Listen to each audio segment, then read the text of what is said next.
தெய்வச் சேக்கிழார் அருளிச் செய்த திருத்தொண்டர் புராணம் என வழங்கப்படும் பெரிய புராணம் திருமூல நாயனார், மெய்ப்பொருள் நாயனார், காரைக்கால் அம்மையார் புராணங்களின் சிறப்புரை வழங்குபவர் திருப்பூர் கம்பன் கழக செயலாளர் செந்தமிழ் செல்வர் திரு சோ ராமகிருஷ்ணன் அவர்கள்.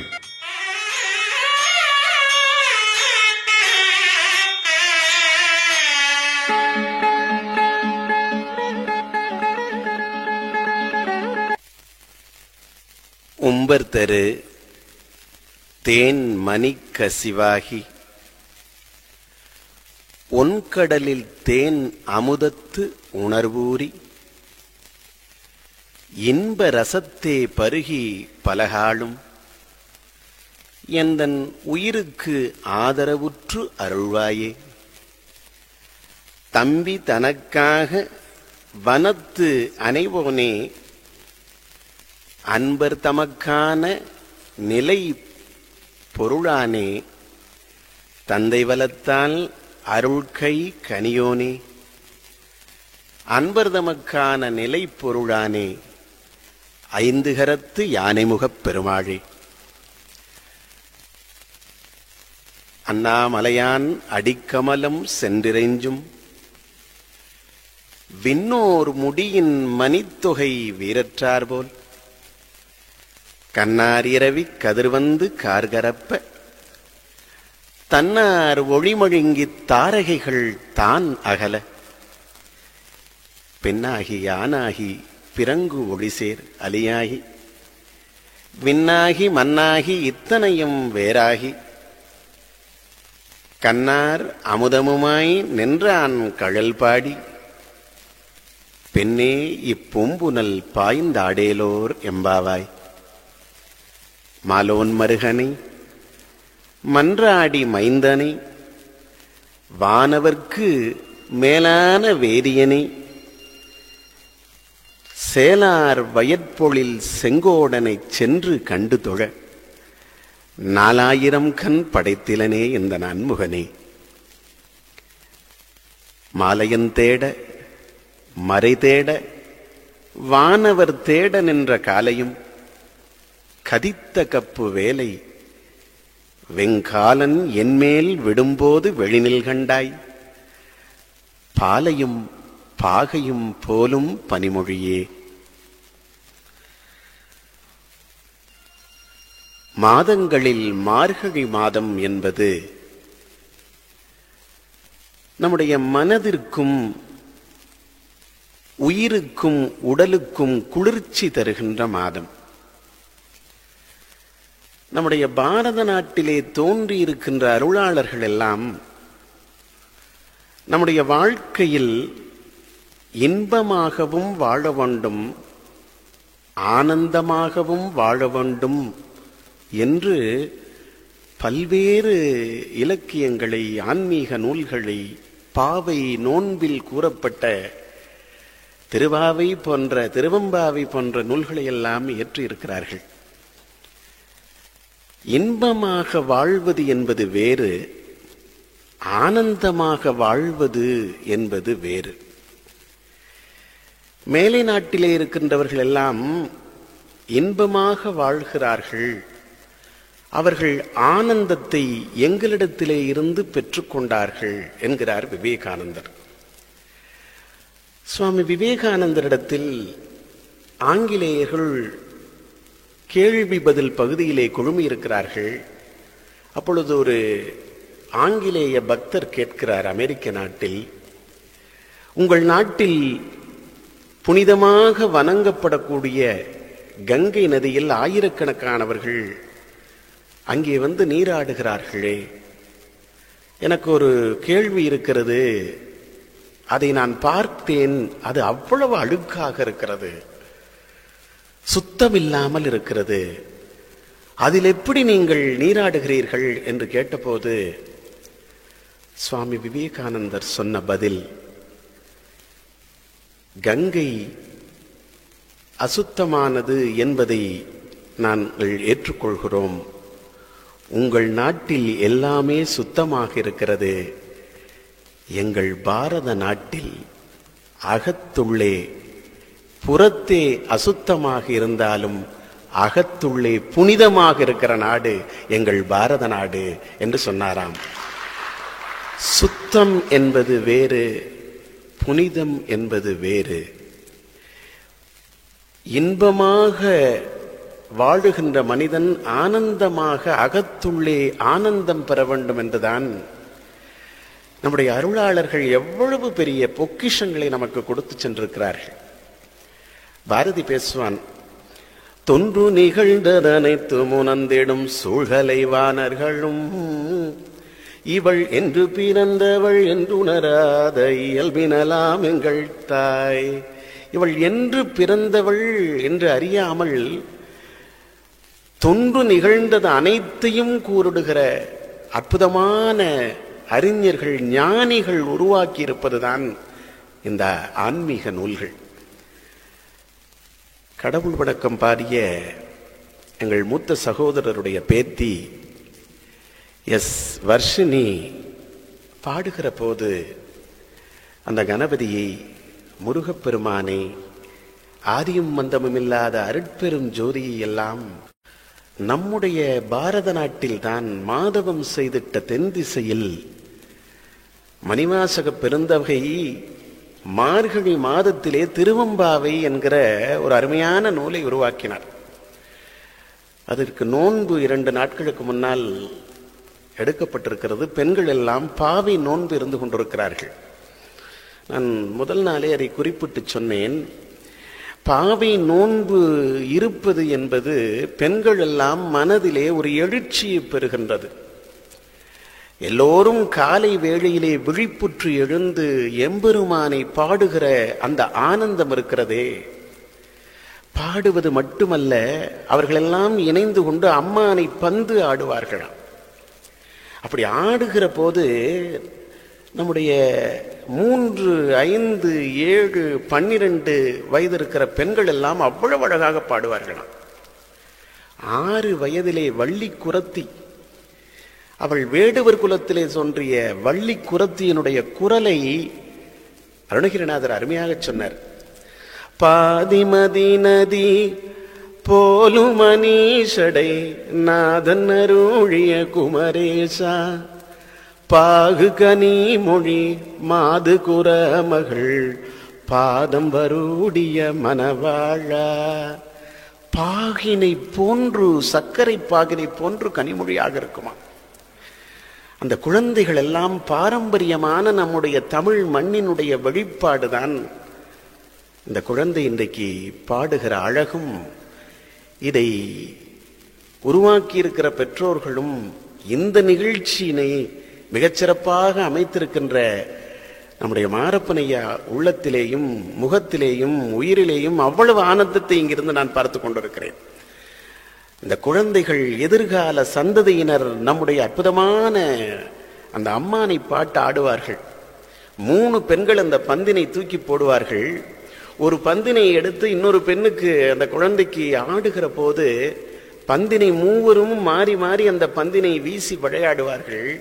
இந்த 3 விளையாட்டிலும் கூட, ஆடல் கலையிலும் கூட மகேசனுடைய சிந்தனையை வைத்திருப்பார்களாம்.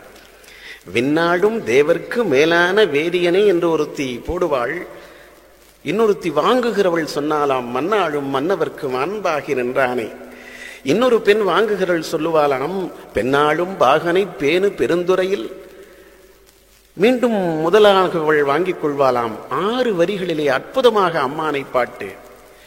கண்ணார் அமுதமுமாய் நின்றான் கழல்வாடி பெண்ணே இப்பொம்புனல் பாய்ந்து ஆடேலோர் எம்பாவாய். அப்படிப்பட்ட அந்த அம்மானை பாட்டிலே கூட இறை சிந்தனையினை வைத்திருக்கின்ற அற்புதமான திருவம்பாவை உருவான மார்கழி மாதத்தில் சிவகாமி அம்மையார் உடனமர் தில்லைச்சிற்றம்பலவானுடைய திருக்கருணையினால் அடியார்கள் வாழ்வை பற்றி சிந்திக்கின்ற 5ஆம் நாளிலே இங்கே நாம் அமர்ந்திருக்கின்றோம். எவ்வளவு இறைவனுடைய தனிப்பெரும் கருணை! அடியார்களை பற்றி சிந்திக்கின்ற இந்த நாளில் அடியார்களுக்கென்று ஒரு அடையாளத்தை நம்முடைய உருவாக்கிய தெய்வ சேக்கிழார் மிக அழகாக சொல்கிறார். அடையார்கள் என்றால் யாவர்? நாமெல்லாம் மண்ணிலே நல்ல வண்ணம் வாழ்வதற்காக அவர்கள் முன்மாதிரியான வாழ்க்கையினை உருவாக்கி இருக்கிறார்களே, அவர்களுடைய சாரத்தை, அவர்களுடைய குணநலன்களை, அவர்கள் எப்படி வாழ்ந்தார்கள் என்பதை 4 வரிகளிலே நம்முடைய சேக்கிழார் பெருந்தகை சொல்கிறார். அவர்களுக்கு ஆரம் கண்டிகை ஆடையும் கந்தையே, பாரம் ஈசன் பணியலது ஒன்று இலார். அழகா சொல்கிறார். அவர்கள் உடுப்பது, அவர்கள் அணிவது என்பது உத்தராட்ச மாலை. ருத்ரனுடைய அங்கமாக இருப்பது ருத்ராட்சம். அவர்கள் அணிவது கந்தை ஆடை, கோவணத்தை அணிந்திருக்கிறார்கள். சரி, அடுத்த வரி ரொம்ப முக்கியம். அவர்கள் பாரம் என்பது ஈசன் பணி அல்லது மற்றொன்று இலார். ரொம்ப அருமையான நிலையினை சேக்கிழார் சொல்கிறார். மண்ணிலே பிறந்தவர்களுடைய வாழ்க்கை இன்ப துன்பங்கள் நிறைந்தது. ஏற்ற தாழ்வுகள் இருக்கிற வாழ்வுதான் மனிதனுக்கு இருக்கிற ஒரு மிகப்பெரிய சவால். 100 மீட்டர் ஓட்டப்பந்தயத்திலே நேராக ஓடுவது என்பது ஒன்று, தடைகளை தாண்டி ஓடுவது என்பது வேறு. ஏற்றமும் இரக்கமும் இன்பமும் துன்பமும் வாழ்விலே இழப்பும் பெறுதலும் இயல்பாக உடையது நம்முடைய மனிதனுடைய வாழ்க்கை. அந்த வாழ்க்கையிலே துன்பம் வருகிற போது மனிதனுக்கு என்ன வரும்? பாரம் அதிகமாக இருக்கும். சில நேரத்தில் நம்ம சொல்றோம், தலையெல்லாம் பாரமாக இருக்கிறது. 3 நாயன்மார்களை பேசி 1.25 மணி நேரத்துக்கு நான் பேசிட்டு மேல பேசினேன்னு வச்சுக்கோங்க, உங்களுக்கெல்லாம் ஒரு பாரம் வரும். அந்த பாரம் இருக்கிறதே, நான் ஒரு பள்ளியில பேசி முடிஞ்ச உடனே நன்றி உரையாற்ற வந்தால் அந்த செயலாளர் அவர் சொன்னார், ரொம்ப அருமையா சொற்பொழிவாளர் பேசினார், அவ்வளவு அழகா இருந்தது, ரொம்ப அருமையா இருந்தது. அதெல்லாம் நான் மனசுல எழுதி வச்சுக்கூடிய ஒண்ணு. அவர் பேசினதெல்லாம் என்னால எழுதி வைக்க முடியாது, ஆனா ஒரு வரி சொன்னார், அது ஆயுசுக்கும் மறக்க முடியாது அப்படின்னார். என்ன வரின்னு, இத்துடன் முடித்துக் கொள்கிறேன்னு ஒரு வரி சொன்னார் பாருங்க, அது வாழ்க்கையில என்னைக்கு என்னால மறக்க முடியாதுன்னா. அந்த பாரம் நமக்கு சாதாரண விஷயத்திலேயே வருகிறதே, துன்பத்திலே வருகிற பாரத்திற்கு வாழ்க்கையிலே அந்த பாரத்தை எல்லாம் அவர்கள் சொன்னார்கள். எல்லா பாரத்தையும் மனிதன் கொள்வதற்கு காரணம் அவன் ஈசன் திருவடிகளிலே இருந்து மாறிப்போவதுதான்.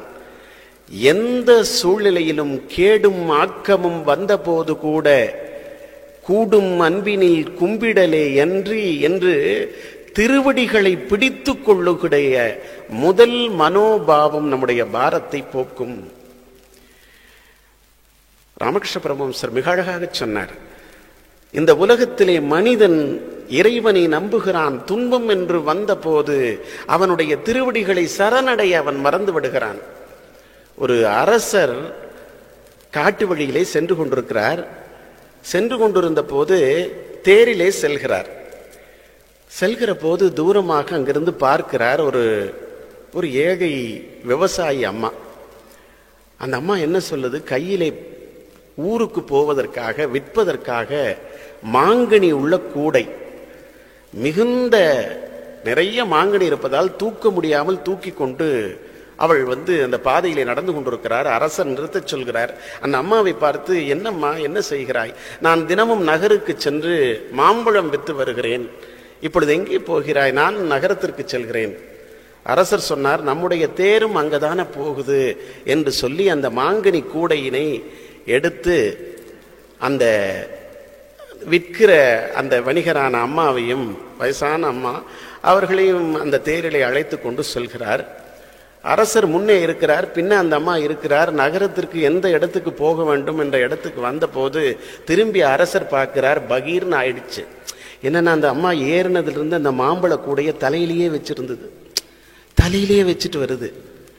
என்னம்மா இது இவ்வளவு பெரிய வலுவாக இருக்கிறது அப்படின்னு சொல்லி தானே நான் உன்னை அரசன் தேரில் ஏற்றின, இறக்கி வைக்க முடியல.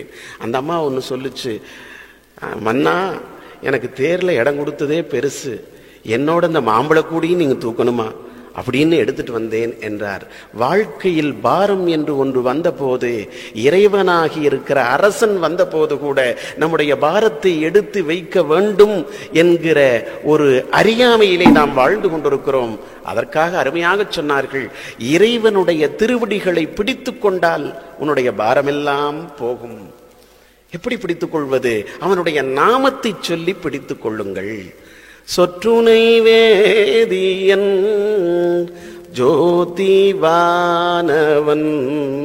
பொற்றுனை தீர்ந்தடி பொருத கை தோழ கற்றுனை பூட்டிவோர் கடலுள் பாய்ச்சினோ நற்றுனை ஆவது நமசிவாயவே.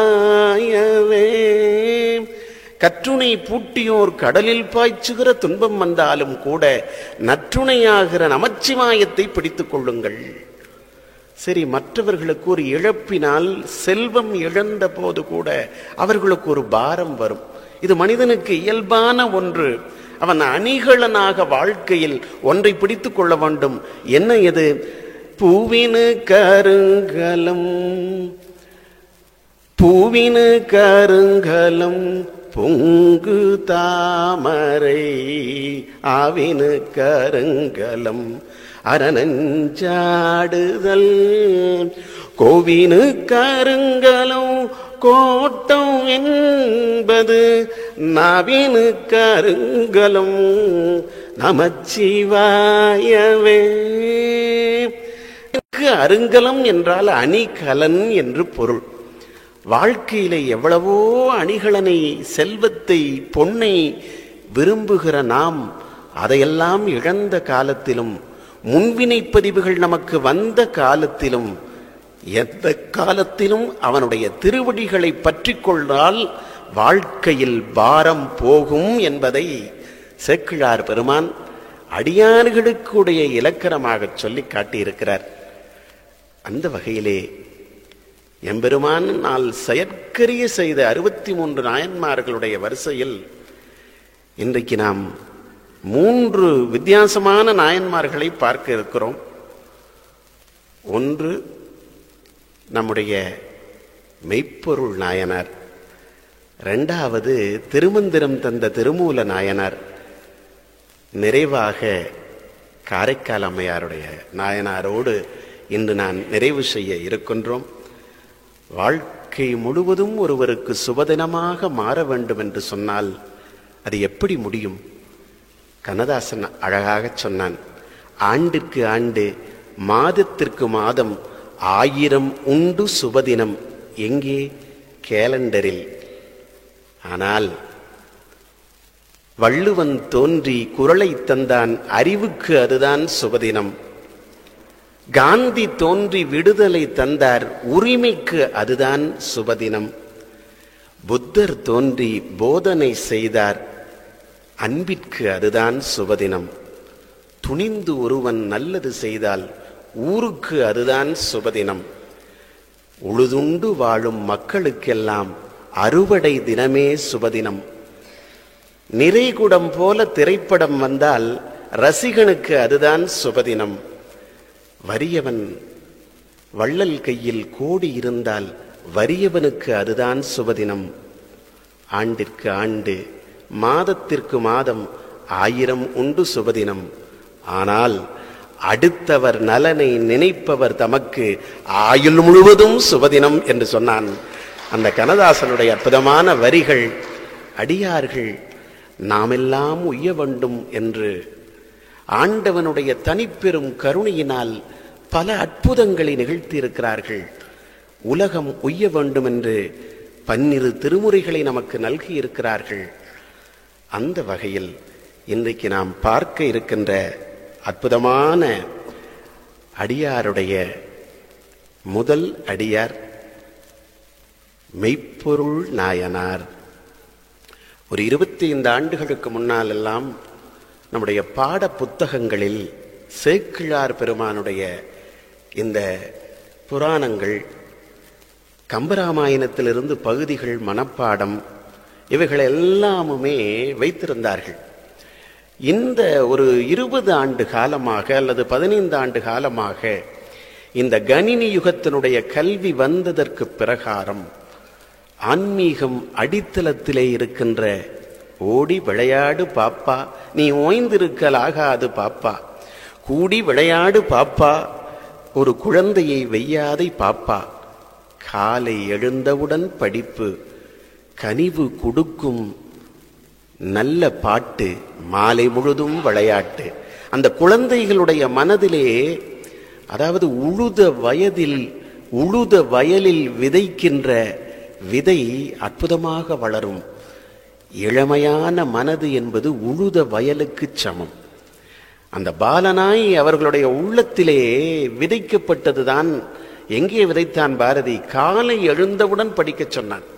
மாதிரியான குழந்தைகள் பாடுகிற போது கடந்த 4 நாட்களாக நம்முடைய கருவலூரிலே இருந்து 6வது படிக்கிற மாணவன் கிட்டத்தட்ட ஒரு 5 நாட்களாக 6 மணிக்கே இங்கே தந்தையாரோடு வந்து, இந்த இடத்தில் சேக்கிழாருடைய புராணத்தை சொல்லுகின்ற அளவிற்கு இறைவன் திருவருள் கூட்ட வேண்டும் என்று கற்பிப்பதற்காக அந்த குழந்தை இன்றைக்கு வந்திருக்கிறது.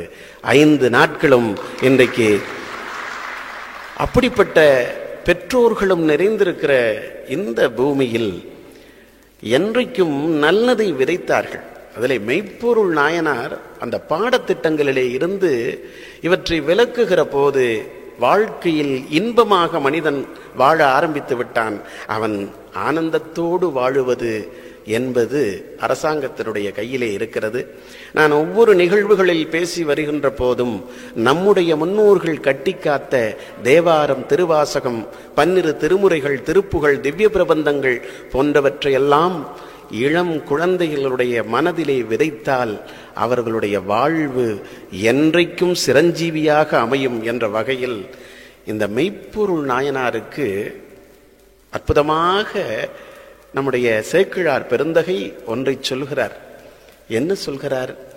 அடியார்களுடைய இலக்கணம் பூதம் 5னும் நிலையிற் கலங்கினும் மாதொரு பாகனார் மலர்த்தாள் மறக்கிலார்.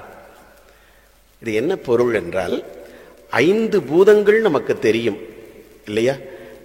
காற்று, மண், நீர், நிலம், நெருப்பு. இந்த 5 பூதங்கள் கூட நிலையில் கலங்கினாலும், எளிமையா சொன்னா பிரளயம் வந்தாலும், நிலநடுக்கம் வந்தாலும், இடி விழுந்தாலும், பூகம்பமே விழுந்தாலும் கூட அடியார்களுடைய பக்தியில், இறைவனை வணங்குவதில், திருத்தொண்டில் என்றைக்கும் நிலைமாறாது இருப்பவர்கள் நம்முடைய அடியார்கள் என்று சொல்கிறார். அதற்கு இலக்கியமாக அமைந்ததுதான் நம்முடைய மெய்ப்பொருள் நாயனாருடைய புராணம். என்ன நாடு? சேதி நாடு என்ற ஒன்று நாடு. தொண்டை நாட்டுக்கும் சோழ நாட்டிற்கும் இடையிலே இருக்கிற பகுதி. அதிலே திருக்கோவலூர் என்கின்ற ஒரு ஊர். அந்த திருக்கோவலூருக்கு பெயரே மண்ணிலே இருக்கின்றவர்களுடைய அறியாமையை போக்குகின்ற சிவன் என்று பெயர். அதுக்காக தான் திருக்கு கோவில் ஊர். அந்த பெருமான் எல்லாருடைய அறியாமையையும் போக்குவாராம். அப்படிப்பட்ட நாட்டில், திருக்கோவலூர் நாட்டில், மலநாடர்கள் என்கிற மரபை சார்ந்த அரசர்கள் ஆண்டு வந்தார்கள். திருக்கோவிலூரிலே 7ஆம் நூற்றாண்டு 8ஆம் நூற்றாண்டு நாம் பேசிக்கொண்டிருப்பதெல்லாம் ஏதோ ஒரு யுகத்தில் நடந்தது அல்ல. இந்த 700 ஆண்டுகளுக்கு முன்னால் நடந்த வரலாறு. அப்படி திருக்கோவலூரில் என்கிற ஊர், அந்த திருக்கோவலூரில் மலநாடர் மரபிலே மிக அருமையாக ஆட்சி செய்து வருகிறார் ஒரு நாயனார். அந்த நாயனார் வாழ்க்கையிலே என்றைக்கும் ஈசற்கு அன்பராகவே அவர் வாழ்க்கை நடத்தி வந்தார். ஈசற்கன்பர் கருத்தறிந்து ஏவல் செய்கிற பெருந்தகை. இதற்கு என்ன பொருள்? வாழ்விலே திருவடிகளை பற்றி கொண்டு தொண்டு செய்து வாழ்வதுதான் சிவனடியார்களுடைய கருத்தை அறிந்து அவர்களுக்கு என்ன வேடம் என்ன கேட்டாலும் அதை தவறாது கொடுப்பவர் என்று பொருள். சிவனடியார்களுடைய கருத்து எதுவாகினும் அவர்களுக்கு திருத்தொண்டு செய்வது. நான் முதல் நாளையே சொன்னேன், திருத்தொண்டிற்குரிய பெருமையை வியாசர் சொல்லியிருக்கிறார் திரேதா யுகத்தில். வியாசருடைய அந்த துவாபர யுகத்திலுடைய மகாபாரதத்தினுடைய சாரம் என்ன சொன்னார்?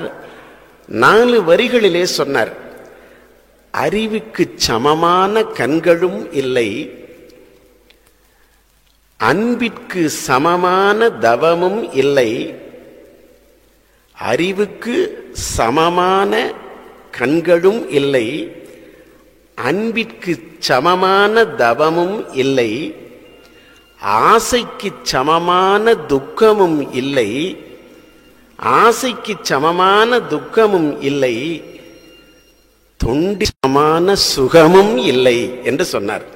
வாழ்க்கையிலே தொண்டு செய்வது என்பதுதான் சுகம்தான் என்று அருளி காட்டியதை இந்த அருமையான பெரிய புராணத்தில் நம்முடைய மலநாட்டினுடைய திருக்கோவில் உடைய நாயனார் மிகச்சிறப்பாக திருவடியினுடைய அன்பிலே திருத்தொண்டும் அடியார்களுக்கு குறிப்பறிந்து வேண்டுவற்றி தருவார். அவர் என்ன தந்தார், என்ன சொன்னார்? அருமையாக நம்முடைய சேக்கிழார் பெருந்தகை, திருவேடமே மெய்ப்பொருள் எனக் கொள்ளும் சிவனடியாருடைய திருவேடமே மெய்ப்பொருள் எனும் கொள்ளும் இயல்பினார். என்ன பொருள்? நேடிய மாடு நீடு செல்லுமம் தில்லை மன்னூர் ஆடிய பெருமான் அன்பர்க்கு ஆவன ஆகும் என்று நாடிய மனத்தோடு நாயன்மார் அணைந்தபோது கூடிய மகிழ்ச்சி பொங்க குறைவரக் கொடுத்து வந்தார். நாதன் அடியார்கள் திருவேடமே அவருக்கு போதுமா. நாதன் அடியார்கள் என்று நாம் சொல்ல வேண்டும் என்பதில்லையாம். திருநீறு அணிந்தவர்கள், முப்போதும் திருநீறு அணிந்த முனிவர்கள், சிவவேடம் தாங்கியவர்கள், உத்ராட்சம் அணிந்தவர்கள், எம்பெருமானை நினைப்பவர்கள், இவர்கள் எல்லாருடைய அழகா சொன்னார், அன்பர்தம் அடியார்தம் திருவேடமே மெய்ப்பொருள் என கொண்டு வந்தார். வேடம் இருந்தால் சரியாம். அதனால்தான் அவருக்கு மெய்ப்பொருள் நாயனார் என்று சொன்னார்களாம். இந்த உலகத்திலேயே மெய்யான பொருளாக இருப்பது எம்பெருமானாகிய சிவனடியாருடைய வேடம்தான் என்பதை அவர் உண்மையாக கொண்டு வாழ்ந்து வருகிறார். அரசர் என்ற காரணத்தினால் அவர் மிகச்சிறந்த எல்லோரையும் வெல்லுகிற ஆற்றல் படைத்திருந்தார். தேர்ப்படை, யானைப்படை, காலாட்படை போன்ற அத்துணை படைகளையும் கொண்டு எல்லா நாட்டையும் அவர் அரசாட்சி செய்கிற அந்த கடமையை செய்து வந்தார். அரசன் சிவனடியே சிந்திக்கின்ற திருப்பெரும் ஞானமே இருந்தாலும் கூட கடமை மறவாது இருந்தார்கள், முறையோடு காப்பாற்றினார்கள். ரமண மகான் கிரிவலம் வருகிறார். அன்றைக்கு பௌர்ணமி தினம். அப்படி அவர் கிரிவலம் வந்து கொண்டிருக்கிற போது அந்த பாதையை சுத்தம் செய்கிற காலை நேரம், பாதையை சுத்தம் செய்கிற ஒரு பெரிய மூதாட்டி ஒன்று தொடப்பையால் சுத்தம் செய்து கொண்டிருந்தார்கள். அப்படி பார்த்தார்கள். ரமணர் வருவதை பார்த்தவுடன் அந்த தொடப்பத்தை கீழே போட்டு விட்டார். இப்படி ரமணர் வருவனவருடைய தொடப்பத்தை போட்டு விட்டு அவருடைய திருவடிகளை வணங்குகிறார். வணங்குகிற போது ரமண மகான் மனதார ஆசீர்வதித்து விட்டு கேட்டார், ஏன் நீ இந்த தொடைப்பதை நிறுத்தி விட்டாய் என்று கேட்டார். உடனே சொன்னார், சுவாமி வருகிற போது தங்களை வணங்க வேண்டும் என்பதுதானே என்னுடைய கடமை. அதற்கு திருப்பி ரமண மகான் சொன்னார், எந்த சூழ்நிலையிலேயும் முதலாக உனக்கு இடப்பட்ட கடமை இந்த பிரகாரத்தை சுத்தம் செய்ய வேண்டும் என்பதுதான். அதனால் கடமைதான் நம்முடைய பகவானுக்கு உகந்த முதல் நிலை என்று சொன்னாராம் அவர். வின்ஸ்டன் சர்ச்சில் அவருடைய ஆங்கிலேய நாட்டில் பிரதம மந்திரியா இருந்தவர். மிகப்பெரிய ஒரு அறிவாளி, ஒரு ஞானி, ஒரு மிகச்சிறந்த அரசியல்வாதி அவர். அவர் ஒரு முறை சர்ச்சுக்கு போயிருக்கிறார். தேவாலயத்திற்கு செல்கிற போது அந்த தேவாலயத்தினுடைய தந்தை அவருக்கு நல்ல முறையிலே போதகம் செய்கிறார். போதனை எல்லாம் செஞ்சுட்டு வர்றார். செஞ்சுட்டு வந்து உடனே அந்த போதனை முடித்தவுடன் அங்கு ஒரு 50 பேர் அமர்ந்திருக்கிறார்கள். அந்த பிரதமரும் சர்ச்சிலும் அமர்ந்திருக்கிறார். அந்த போதகர் கேட்கிறார், யாரெல்லாம் சொர்க்கத்திற்கு போக வேண்டும் என்று கைதூக்குங்கள் என்று சொன்னார். உடனே எல்லாருமே கை தூக்கிட்டாங்க. வின்ஸ்டன் சர்ச்சில் மட்டும் கையை மேலே தூக்கல. அந்த போதகருக்கு ரொம்ப ஆச்சரியமா போச்சு. அது இவர் பிரதமர், அவ்வளவு விஷயம் தெரிஞ்சவர், சொர்க்கத்திற்கு யாரெல்லாம் போக விரும்புகிறீர்களோ கைதூக்குங்கள்னு சொன்னோம், இப்படி இருக்கிறாரே அப்படின்னு. உடனே ஆச்சரியமா நினைச்சார், இவர் நரகத்துக்கு போகணும்னு விரும்புறாரு போல இருக்குது அப்படின்னு நினைச்சிட்டு, ஹானரபிள் பிரைம் மினிஸ்டர், நீங்கள் ஏன் சொர்க்கத்திற்கு போக வேண்டும் என்று கைதூக்காத வரிசையில் நீங்கள் ஒருவர் மட்டும் இருக்கிறீர்கள் என்று வின்ஸ்டன் சர்ச்சில் இருந்து அமைதியாக சொன்னார். ஹானரபிள் ஃபாதர், நான் இப்பொழுது பாராளுமன்றத்துக்கு செல்ல வேண்டும், எனக்கு அதுதான் கடமை என்று சொன்னாராம். அது மாதிரி தன்னுடைய கடமை செய்து வருவது என்பது எதிரிகளை கொல்ல வேண்டும், மக்களை அறநெறிப்படி பாதுகாக்க வேண்டும். அதிலே இந்த மெய்ப்பொருள் நாயனார் சிறந்து விளங்கினாராம். விளங்குகிற போது கூட நேற்று நான் சொன்னதைப் போல கடமை என்பது வேறு, வழிபாடு என்பது வேறு, தன்னம்பிக்கை என்பது வேறு, இறை நம்பிக்கை என்பது வேறு.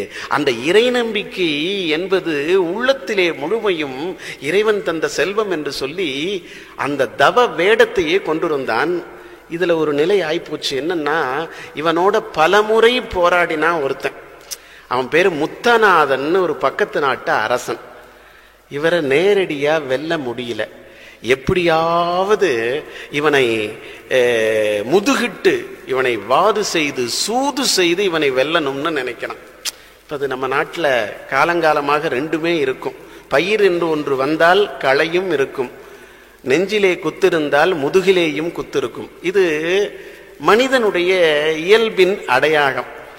என்ன பண்ணா பாருங்க, முத்தநாதன நம்முடைய மெய்ப்பொருள் நாயனாரை பற்றி நன்கு தெரிந்து கொண்டான். இவருக்கு என்ன, சிவனை காட்டிலும், சிவனுடைய அடியார்களை காட்டிலும் சிவ வேடம் தான் இவனுக்கு. சிவ வேடத்தை பார்த்தா போதும், என்ன வேணும் இந்தா வச்சுக்குங்க.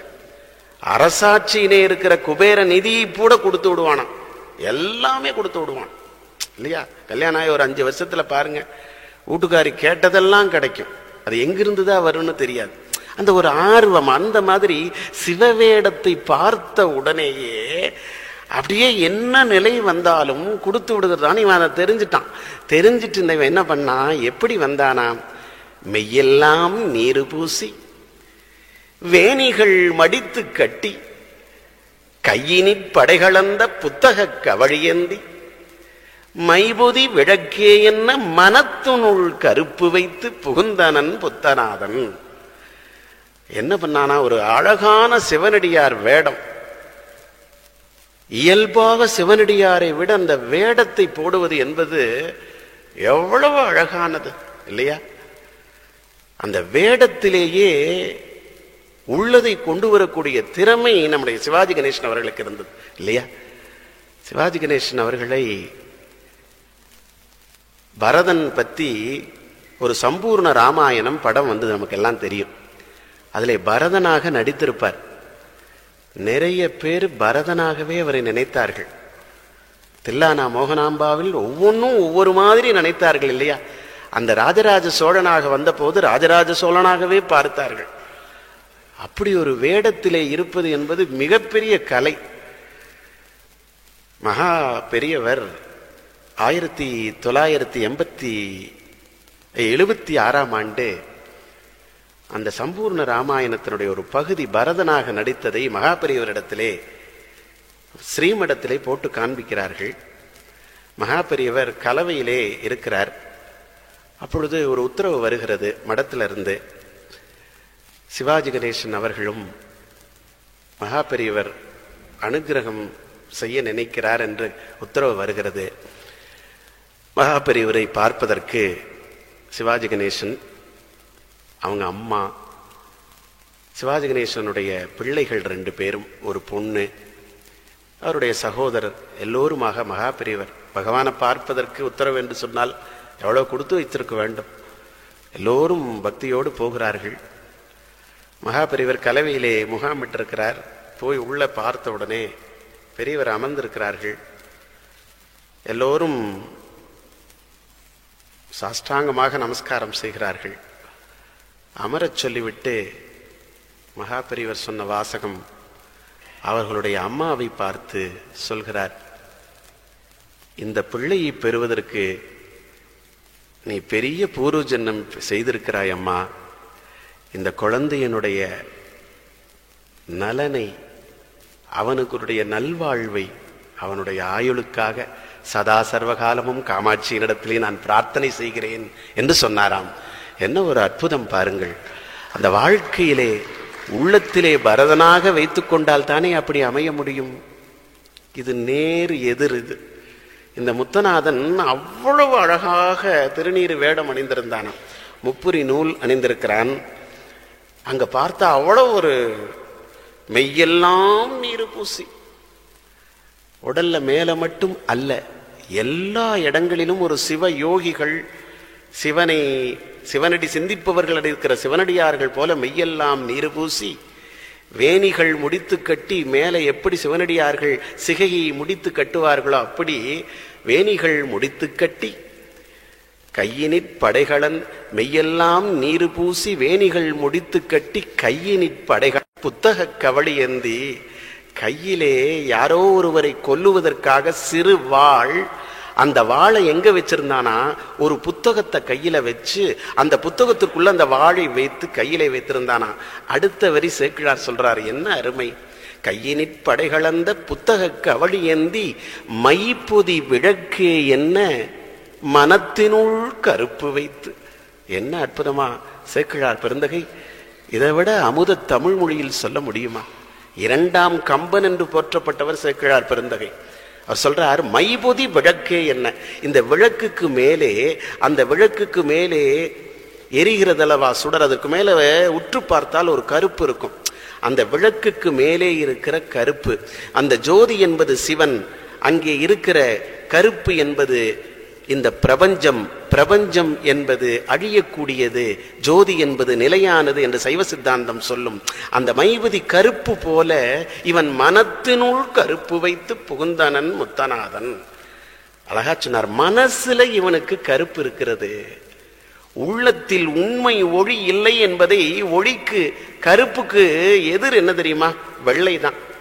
அருமையா இந்த நம்முடைய பெரியாழ்வார் பல்லாண்டு பாடுவார் எம்பெருமானை. பல்லாண்டு பாடுகிற போது ஒரு அருமையான செய்தியை சொல்லுவார். நான் மார்கழி மாதமா இருக்கிறதுனால திவ்ய பிரபந்தத்தையும் பாட வேண்டும் அல்லவா? நெய்யிடை நல்லதோர் சோறும் நியதமும் அத்தானி சேவகமும் கை அடைக்காயும் கழுத்துக்கு பூனொடு காதுக்கு குண்டலமும் மெய்யிடை நல்லதோர் சாந்தமும் தந்தென்னை வெள்ளுயிர் ஆக்கவல்ல பையுடை நாகப்படையானுக்கு பல்லாண்டு கூறுதுமே. அது பாடுகிற போது மனத்திலே வெள்ளுயிர் அப்படின்னு ஒரு வார்த்தையை சொல்றார். இந்த கருப்பு மனம் என்பது வேறு, வெள்ளை மனம் என்பது வேறு. இவனுக்கு அந்த கருப்பு மனத்தோடு உள்ளே புகுந்தானாம். இரவு நேரம், ராத்திரி 9 மணிக்கு மேல உள்ள வந்தானாம். அதைத்தான் ஒரு அறிஞர் விளக்கத்தில் எழுதினார். கும்மிருட்டு இருள் அறியாமை ஆணவம் என்கிற மலத்தோடு முத்தநாதன் என்ற பெயர் உடல் வடிவம் தாங்கி இருட்டிலே புகுந்த அமாவாசை இருட்டு போல உள்ளே புகுந்ததாம். உள்ளே புகுந்த உடனே நேராக அந்த வாசல்லாம் திறந்திருந்துதான். இறைவன் அந்த மெய்ப்பொருள் நாயனார் படுத்திருக்கிற அந்த அரசவையனுடைய அவர் படுக்கிற அறையை தவிர மீதி எல்லாம் திறந்திருந்துதான்.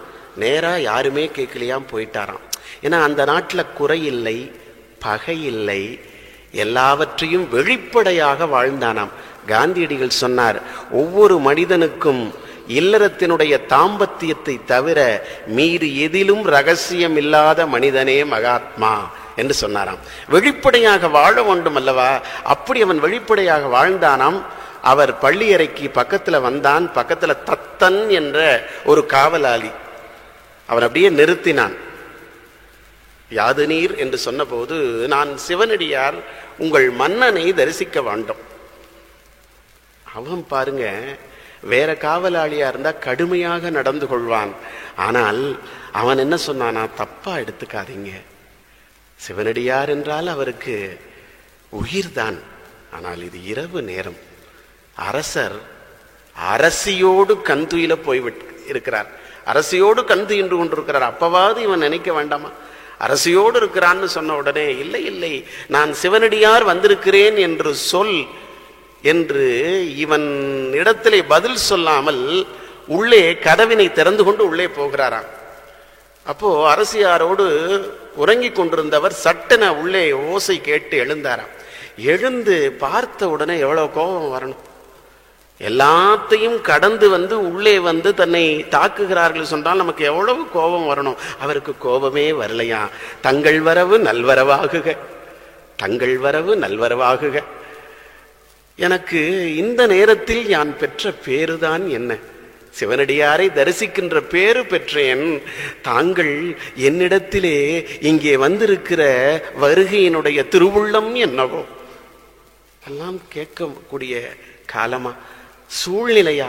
இப்படி இருந்த போதும் கூட அவனுடைய சிவனடியாருடைய வேடத்தை பார்த்தவுடன், என்ன நோக்கத்திற்காக இங்க வந்திருக்கிறீர்கள், என்ன திருவுள்ளமோ என்று சொல்கிறான்.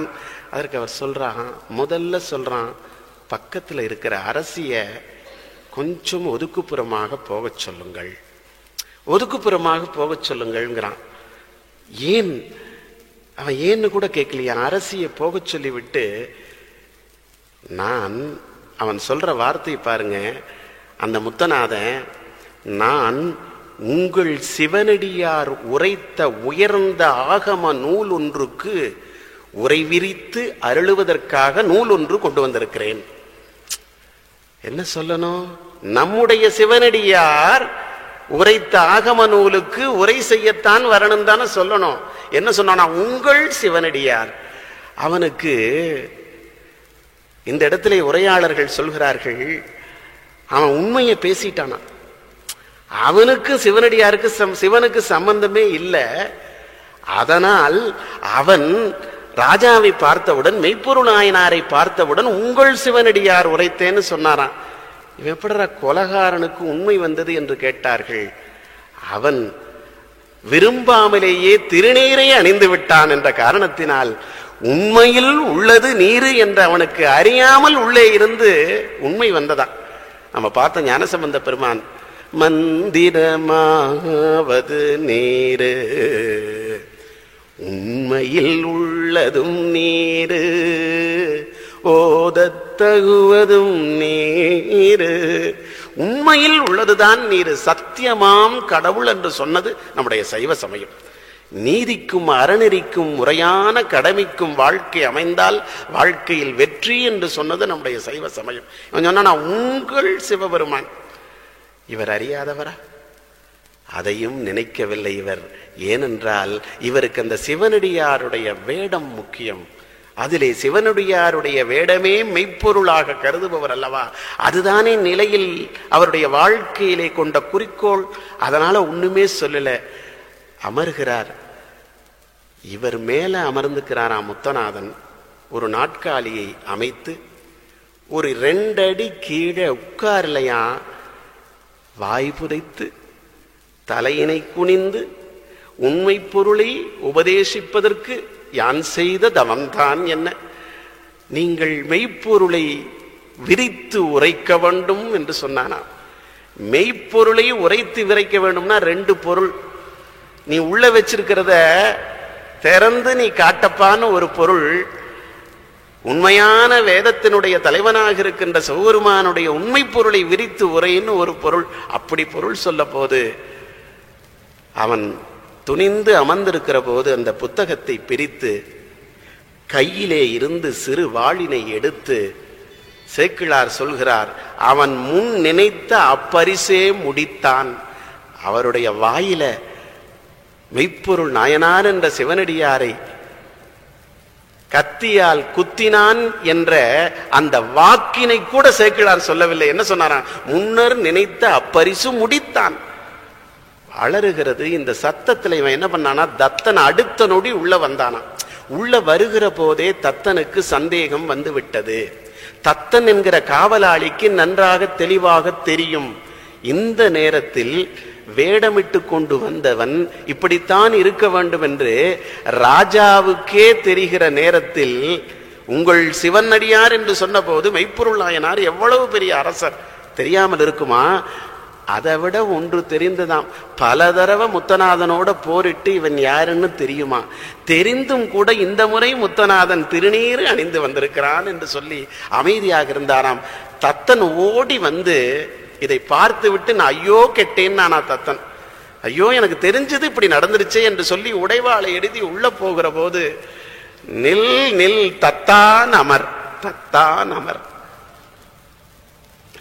தத்தா இவர் நம்முடையவர், நம்மவர், எம்பெருமானே போற்றி எல்லா உயிர்க்கும் தோற்றமாம் பொற்பாதத்தை வணங்குகின்ற பெருந்தகை. நாம் அவருடைய அடியார்க்கு அடியேன் மட்டுமல்ல, அவர் நம்முடைய இரத்த சம்பந்தம், நம்மவர் என்று நாம் சொல்லுகிறோம் அல்லவா உறவினர்களை. அப்படி தத்தான் அமர், தத்தான் அமர் என்று கேட்டபோது அவன் செய்வதறியாமல் நிற்கிறான். நின்ற போது என்ன சொன்னாராம்? தத்தா, எனக்கு ஒரு நீ உதவி செய்ய முடியுமா? எனக்கு ஒரு உதவி செய்ய முடியுமா? அழுது புலம்புகிறான் தத்தன்.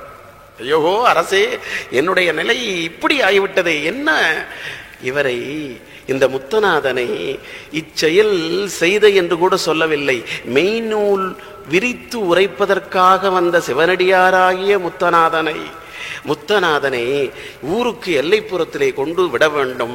அதே நேரத்திலே ஒரே ஒரு வேண்டுகோள், இவரை எதிர்த்து நம்முடைய அமைச்சர்கள், படை வீரர்கள், உறவினர்கள், என்னுடைய குடும்பத்தார் யார் எதிர்த்து வந்தாலும் அவர்களையெல்லாம் விலக்கி நீ அவனை பாதுகாப்பான ஒரு இடத்தில் சென்று, மறைவிடமான ஒரு இடத்தில் சென்று விட்டுவிட வேண்டும்.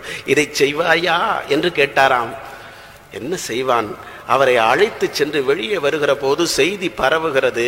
ஊரே கூடி அவரை அடிக்க வந்த போது தத்தன் சொன்னான், என் இறைவன் ஆணை, எம் இறைவன் ஆணை, அதனால் அவருக்கு எந்த தீங்கும் செய்தல் கூடாது என்று சொல்லி அவனை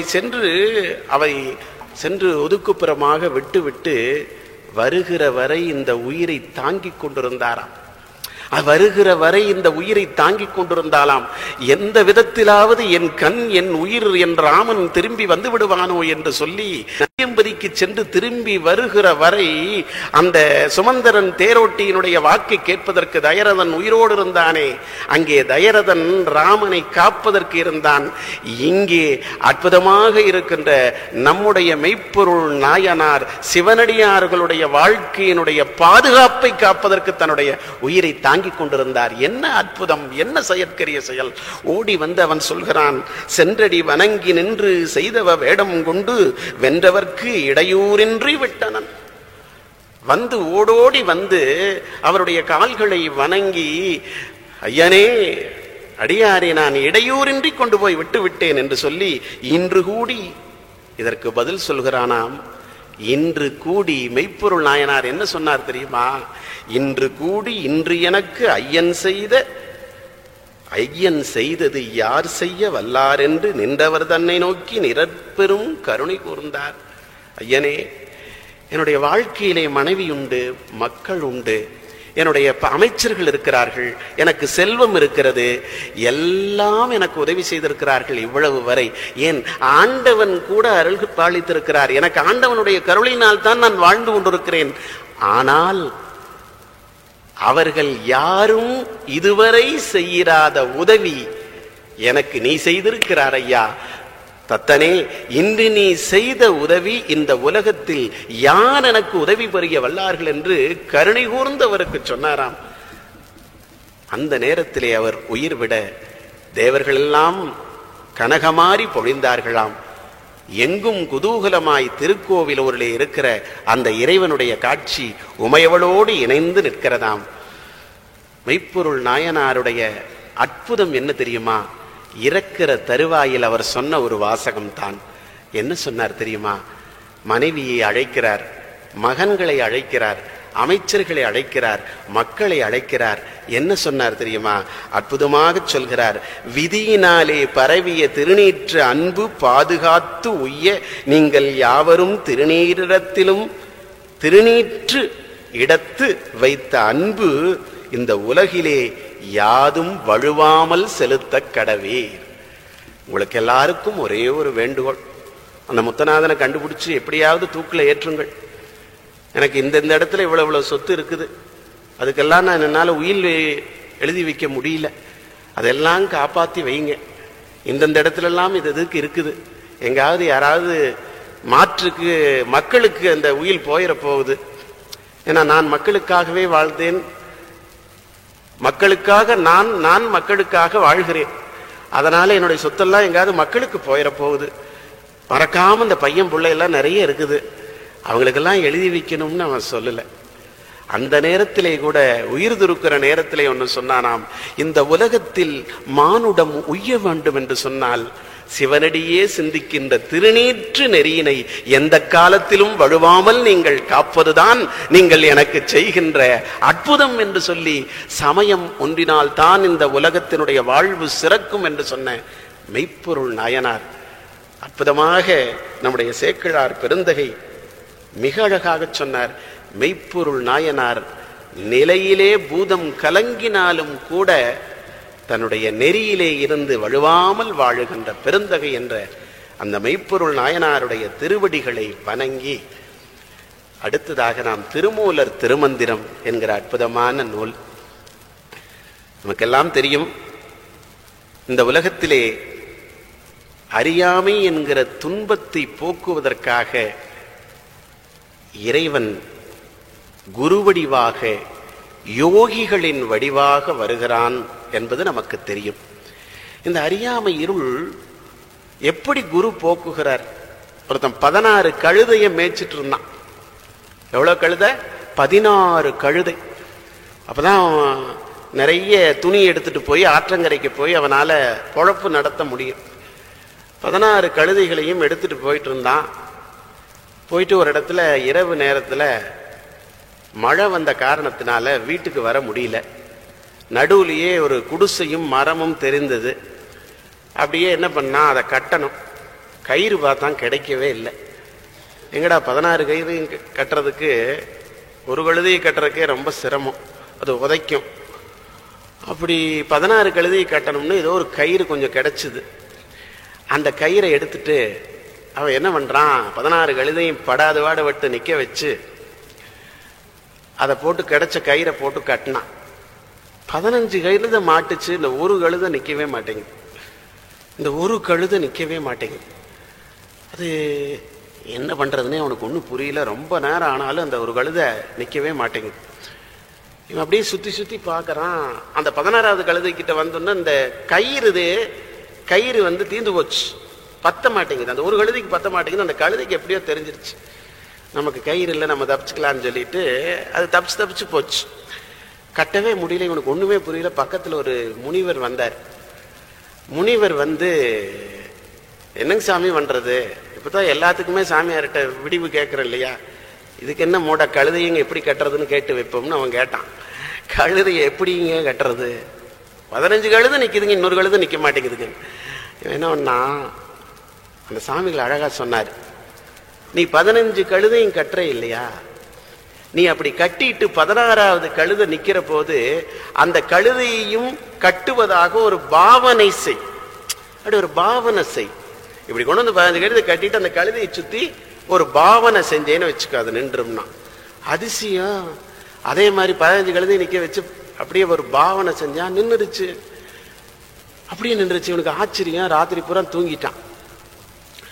தூங்கிட்டு என்ன பண்ணா, காலையில அவுத்து விடணும் இல்லையா, அப்படி அவுத்து விட்டான்.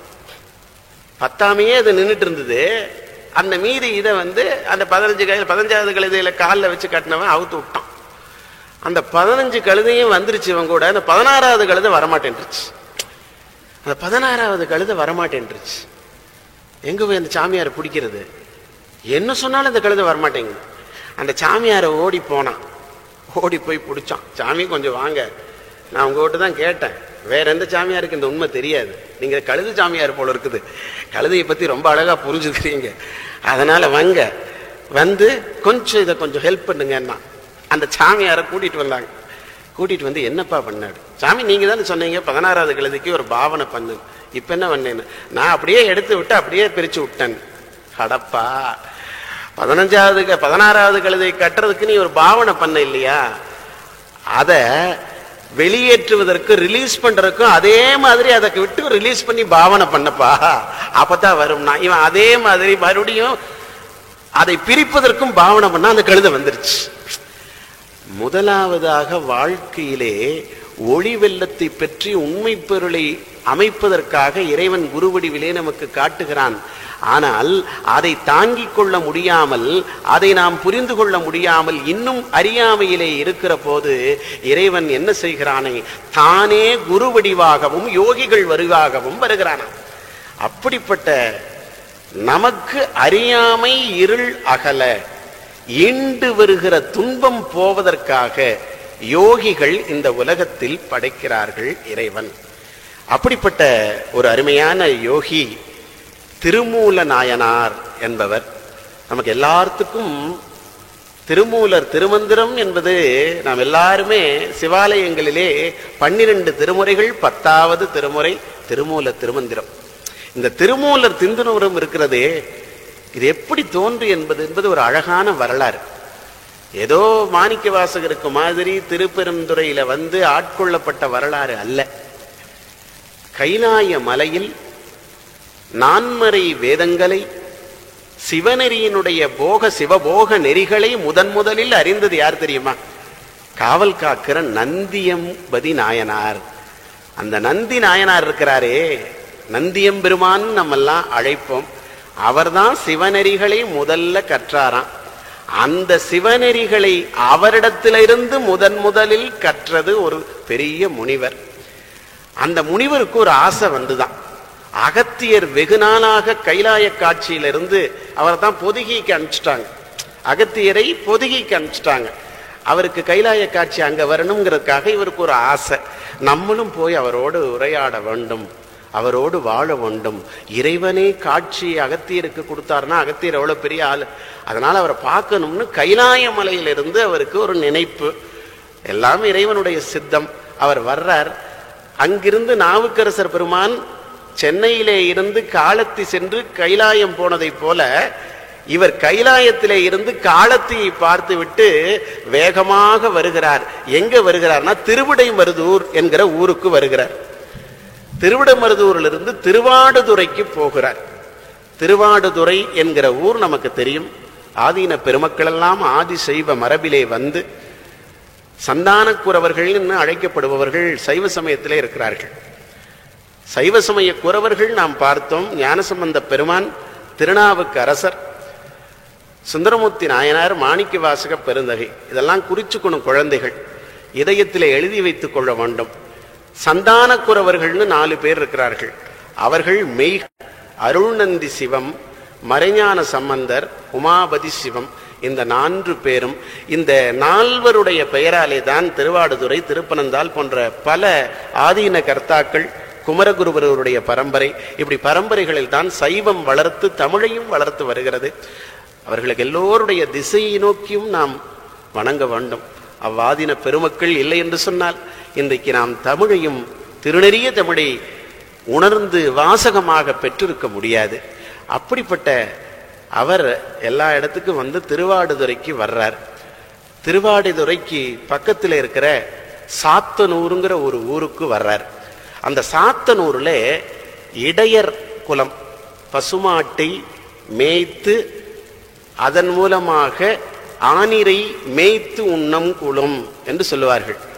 அதனால்தான் பகவான் சூரிய குலத்திலே பிறந்தவர், ஆனிரை மேய்த்து உண்ணும் சந்திர குலத்திலே பகவான் கிருஷ்ணர் தோன்றியதாக நமக்கு மகாபாரதம் பேசுகிறது. அந்த ஆனிரை குலத்தை மேய்த்திருக்கின்ற மூலன் என்கிற ஒரு இடையன், பசுமாட்டு இடையர் குலத்தை சார்ந்தவன். அவன் தினமும் ஏறத்தாழ ஒரு 300 பசுக்களை எடுத்து வந்து அந்த பசுக்களை எல்லாவற்றிலும் தினமும் பால் கறந்து பசுக்களைத்தான் ஆண்டாள் நாச்சியார் என்ன சொன்னார்? வாங்க குடல் நிறைக்கும் வள்ளல் பெருங்கசுக்கள் நீங்காத செல்வம் நிறைந்தேலோர் எம்பாவாய். அது வாங்க வாங்க குடத்தை நிறைத்துக்குள்ளே இருக்கிற வள்ளலாம். யாராவது கொஞ்சம் கொடுப்பாங்க, இன்னும் கேட்க கேட்க கொடுப்பார்களா? அது கேட்க கேட்க கொடுக்குமாம். அந்த பசுக்களை இவன் அழகாக ஆடிக்கொண்டும் பாடிக்கொண்டும் அந்த இடையன் அருமையாக மேய்த்து கொண்டிருந்தான். அப்படி மேய்த்து கொண்டிருக்கிற போது ஒரு நாள் ஒரு தாய் பசு அரவம் தீண்டி இறந்து விடுகிறது. இறந்த உடனே அந்த கூட வந்திருக்கிற பசுக்கள் எல்லாம் கண்ணீர் விட்டு அழுதனவாம், இப்படி இறந்து கிடக்கிறதே என்று. இன்னும் கொஞ்ச நாள் கழித்து அது மூலனும் அரவம் தீண்டி இறப்பதற்கு முன்னால் இது நடப்பதாக வரலாறு எழுதியிருக்கிறார்கள். ஒரு பசுவும் இறந்ததாம். ஒரு எந்த காலத்திலும் பசுவை ரட்சித்து இருக்கிற குலத்திலே இருக்க வேண்டும். பசுமாட்டிற்கு ஏதாவது தீங்கு நேர்ந்தால் அந்த நாட்டிற்கு அந்த கிராமத்திற்கு தீங்கு நேரும் என்று சாஸ்திரங்கள் சொல்லி இருக்கின்றன. அப்பவே அந்த மூலனும் ஒரு அரவம் தீண்டி இறக்கிறான். கூட வந்த பசுமாடுகள்லாம் எப்படி இருக்கும்? கண்ணீர் சிந்தி அழுகின்றன. அப்படியே இருப்பதை சாத்தனூருக்கு வந்த நம்முடைய அந்த வடநாட்டிலே கையிலே இருந்து வந்த பெரும் முனிவர் பார்க்கிறார். பார்த்தவுடன் அவருக்கு மனசுல ரொம்ப வருத்தம் மிக அதிகமாகி விட்டது. அவருக்கு என்ன சொன்னாராம்? இந்த 8 சித்திகளை பெற்றவர்கள் நம்முடைய முனிவர்கள்.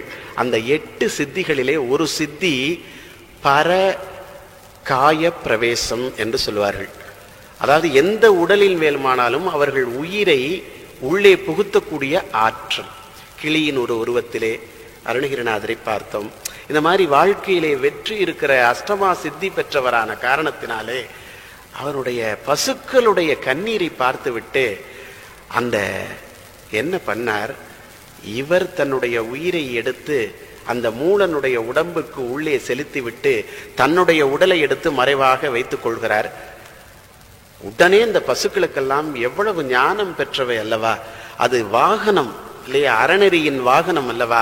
அவைகள் எல்லாமே ஆனந்தமாகி கண்ணீர் விட்டு, முதல்ல மிகுந்த வருத்தத்தோடு கண்ணீர் விட்டது ஆனந்த கண்ணீர் விட்டதான். அந்த மூலன் அவர்களை அடைத்து சென்று அந்த பசுக்களே வீட்டுக்கு போய் சேர்த்தார்களாம். ஏன்னா அந்த முனிவர் இப்பளுடைய மூலம் உடலுக்கு வந்திருக்கார், வீடு தெரியாது. வீட்டுக்கு வந்தவுடன் பார்த்தால் மனைவி எல்லாரும் வருகிறார்கள். அவர்களோடு இணைய மறுக்கிறார், வெளியேயே அமர்ந்திருக்கிறார். இந்த மனைவிக்கு ரொம்ப வருத்தமாக போய்விட்டது. என்ன நேற்று வரைக்கும் நல்லா இருந்தாரு, இப்ப அடிக்கடி மிந்தி கொஞ்சம் ஸ்ட்ரக் ஆயிட்டு இருந்தாலும் கூட சரி இது இப்படித்தான்னு சொல்லிட்டு போயிடலாம். திடீர்னு இப்படி ஆகுது. கல்யாணம் ஆகி 15 வருஷம் ஆச்சு, ஒழுங்காத்தான் இருந்தார், இது வரைக்கும் நம்ம சொன்னபடி தானே கேட்டுட்டு இருந்தாரு. இப்ப என்ன தனியா நம்ம சொன்னபடி கேட்காம உள்ள வரமாட்டேங்கிறாரு, வெளியிலேயே நின்றுட்டு இருக்கிறாருன்னு ஒரு அச்சம், ஒரு அவருக்கு அந்த இதுக்கு ஒரு அச்சம் இருந்தது. உடனே என்னவெல்லாம் சொல்லி பார்த்து ஊர் மக்களை எல்லாம் கூட்டி அதற்கு ஒரு நியாயம் வேண்டும் என்று கேட்கிறார்கள். அப்பொழுது அங்கே இருக்கிற திருவாடுதுறையிலே இருக்கிற அந்தணர் பெருமக்கள் எல்லாம் அங்கே வந்து சேருகிறார்கள். அவிராசிய பிறரிலே இருந்து ஆலயத்திலே இருந்து 30 திருமேனி அந்தணர்கள் வந்ததை போல திருவாடுதுறையிலே இருந்து அந்த அந்தணர்கள் வந்தார்களாம். அற்புதமாக அந்த திருமூலன் பார்த்து இப்படி எல்லாம் செய்கிறார், என்னவோ பித்து பிடித்து விட்டது என்று சொன்னபோது அவர்கள் எல்லாம் சொன்னார்களாம், இவரை பார்த்தால் சாதாரண இடையனைப் போல தெரியவில்லை, அவனுடைய வாழ்வு முடிந்து விட்டது போல தெரிகிறது. புதியதோர் உயிர், சிவாகம நெறி, யோக நெறிகள், வாழ்க்கையிலே உள்ளதை பெறுகின்ற ஒரு ஞானம், எல்லாவற்றையும் பார்க்கிற போது இது ஒரு சிவயோகியை போல காட்சி அளிக்கிறது. எங்களால ஒன்றும் பண்ண முடியாது, எங்களை எல்லாத்துக்கும் பஞ்சாயத்து கூப்பிட்டீங்க, எங்களால ஒண்ணுமே பண்ண முடியாது, 8:30 மணிக்குள்ள முடிக்கணும்னு சொல்லி எல்லாத்துக்கும் பஞ்சாயத்து கொடுத்தாலும் நான் காரைக்காலமையாரை பார்க்காமல் முடிக்க முடியாது அல்லவா, யார் வந்தாலும் என்ன செய்ய முடியும். ஆனால் இப்படி வந்து என்னன்னாலும் முடியலேங்கிற நேரத்துல என்ன பண்றது, எல்லாரும் போய்விட்டார்கள், இவளும் அழுது கொண்டு சென்று விடுகிறார். இந்த மூலனுடைய உடலில் புகுந்ததால் இவருக்கு திருமூலர் என்ற பெயர் பெற்றது. திருமூல நாயனார் என்ன செய்தாராம், அவருக்கு வாழ்க்கையிலே அந்த சிவனுடைய திருவருளினால் இந்த மண்ணுலக மக்கள் அறியாமையிலே இருந்து மீள வேண்டும், இவர்களிடத்திலே இருக்கிற இருள், ஆணவம், கன்மம், மாயை, வாழ்க்கை, துன்பம் இவற்றையெல்லாம் போக்குவதற்கு தினமும் ஒரு திருமந்திரம் வர வேண்டும் என்று எம்பெருமானிடத்திலே இருந்து பெற்ற சிவநெறியினை நந்திதேவர் பெற, அந்த நந்திதேவரிடத்திலே இருந்து பெற்ற சிவநெறியினை இவர் பெற அற்புதமாய் ஒவ்வொரு நாளும் 3000 ஆண்டு காலம் இருந்தாராம். ஒவ்வொரு நாளும் அற்புதமான திருமந்திரத்தை தந்தாராம். வாழ்க்கையிலே மந்திரங்களில் திருமந்திரங்களுக்கு இணையான மந்திரம் இல்லவே இல்லை இந்த உலகத்தில். அவ்வளவு அழகானதை சொல்லி இருக்கிறார். 3 திருமந்திரங்களை மட்டும் சாரமாக பார்த்துவிட்டு நாம் இந்த அடுத்த நாயனாருக்கு செல்ல இருக்கின்றோம். மிக அருமையாக சொன்னார். சிவனோடு ஒக்கும் தெய்வம் எங்கு தேடினும் இல்லை, அவனோடு ஒப்பார் இங்கு யாவரும் இல்லை. மற்ற எல்லா தெய்வங்களும் மண்ணுலகத்திலே பிறந்தால் பிறப்பும் இறப்பும் இல்லாத பெருமான் அவன். 1000 நாமங்கள் உடையவர் அவர் என்று சொல்லி அவருடைய பெருமையை யார் அறிவார் தெரியுமா? யார் அறிவார் எங்கள் அண்ணல் பெருமையை? யார் அறிவார் அவர் அகலமும் நீளமும்? யார் அறிவார் எங்கள் அண்ணல் பெருமையை? யார் அறிவார் அவர் அகலமும் நீளமும்? பேரறியாத பெருஞ்சுடர் ஒன்றதின் பேரறியாமை விளம்புகின்றேனே. இந்த உலகத்தில் கடவுள் வணக்கத்திலே குழந்தை வர்ஷினி பாடினாலே ஆதியும் அந்தமும் இல்லாத அருட்பொருஞ்சோதி அது. வேதங்கள் பலகாலத்திலும் முயன்றும் கூட இல்லாத, திருவடிகளை காண முடியாத அற்புத பரம்பொருள் அது. எவ்வளவு காலம் யாரும் அறிவினால் தேடினாலும் அடைய முடியாத பொருள் என்னுடைய வாழ்க்கையிலே அன்பிற்கு கட்டுப்பட்டு உள்ளே வந்திருக்கிறது. இது என்ன தெரியுமா? யாராலும் இவரை எந்த கொள்கையினாலும் அடைய முடியாது, ஆனால் ஒன்றினால் அடையலாம். எதனால் அடையலாம் தெரியுமா? அன்பும் சிவமும் இரண்டென்பார் அறிவிலார், அன்பே சிவமாவது யாரும் அறிகிலார். அன்பே சிவமாய் யாரும் அமர்ந்த பின், அன்பே சிவமாய் ஆவது யாரும் அறிந்த பின், அன்பே சிவமாய் அமர்ந்திருந்தாரே. அன்புதான் சிவம் என்று சொல்லி ஒவ்வொரு உயிர்களையும் அன்பும் சிவமும் வேறு என்று நினைப்பவர்கள் அறிவில்லாதவர்கள் என்று சொல்லி அந்த இருவரையும் ஒன்றாக இணைத்த பெருமை நம்முடைய திருமூலருக்கு சாரும். எல்லாவற்றை காட்டிலும் ஒன்றை சொல்லி இருக்கிறார் திருமூலர், மிக முக்கியமான ஒன்று. ஒவ்வொரு மனிதனுக்குமே 2 அறிவு இருக்கிறது. ஒன்னு உலகத்தை அறிகிற அறிவு. உலகத்துல என்ன நடந்தாலும் அதை எப்படி நாம் தெரிந்து கொள்ள விரும்புகிறோம். உலகத்துல என்ன நடக்கிறது, இன்னும் எத்தனை மாதத்தில் புது முதல்வர் நமக்கு வர இருக்கிறார், இங்கே கங்கையிலே என்ன நடந்தது, உலகத்திலே எவ்வளவு பொருள்கள் இன்றைக்கு குபேர நிதி போல இருக்கிறது என்று அந்த யாரறிவார் எங்கள் பெருமையை என்று அவர் சொன்னார் அல்லவா. உமையும் சிவனுமாக இருக்கிற அன்புதான் சிவம் என்பதை காட்ட இன்றைக்கு இந்த அவைக்கு, திருமூலர் திருமந்திரத்தினுடைய அவைக்கு அன்பே சிவமாய் காமாட்சிதாச சுவாமிகள் வருகிறார் என்று சொன்னால் இந்த இடத்தில் அன்புதான் சிவம் என்பதை இறைவன் எப்படி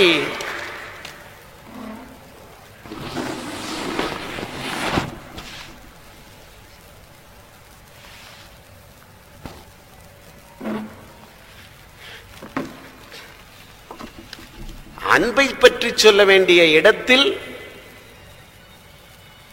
அன்னை காமாட்சியை தவிர வேறு யார் இருக்கிறார்கள்?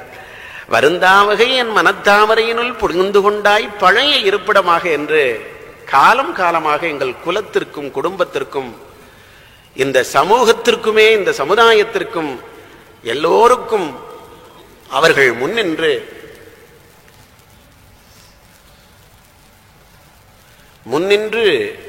அந்த பெருந்தகை தவசீலராய் அவர்களுக்கு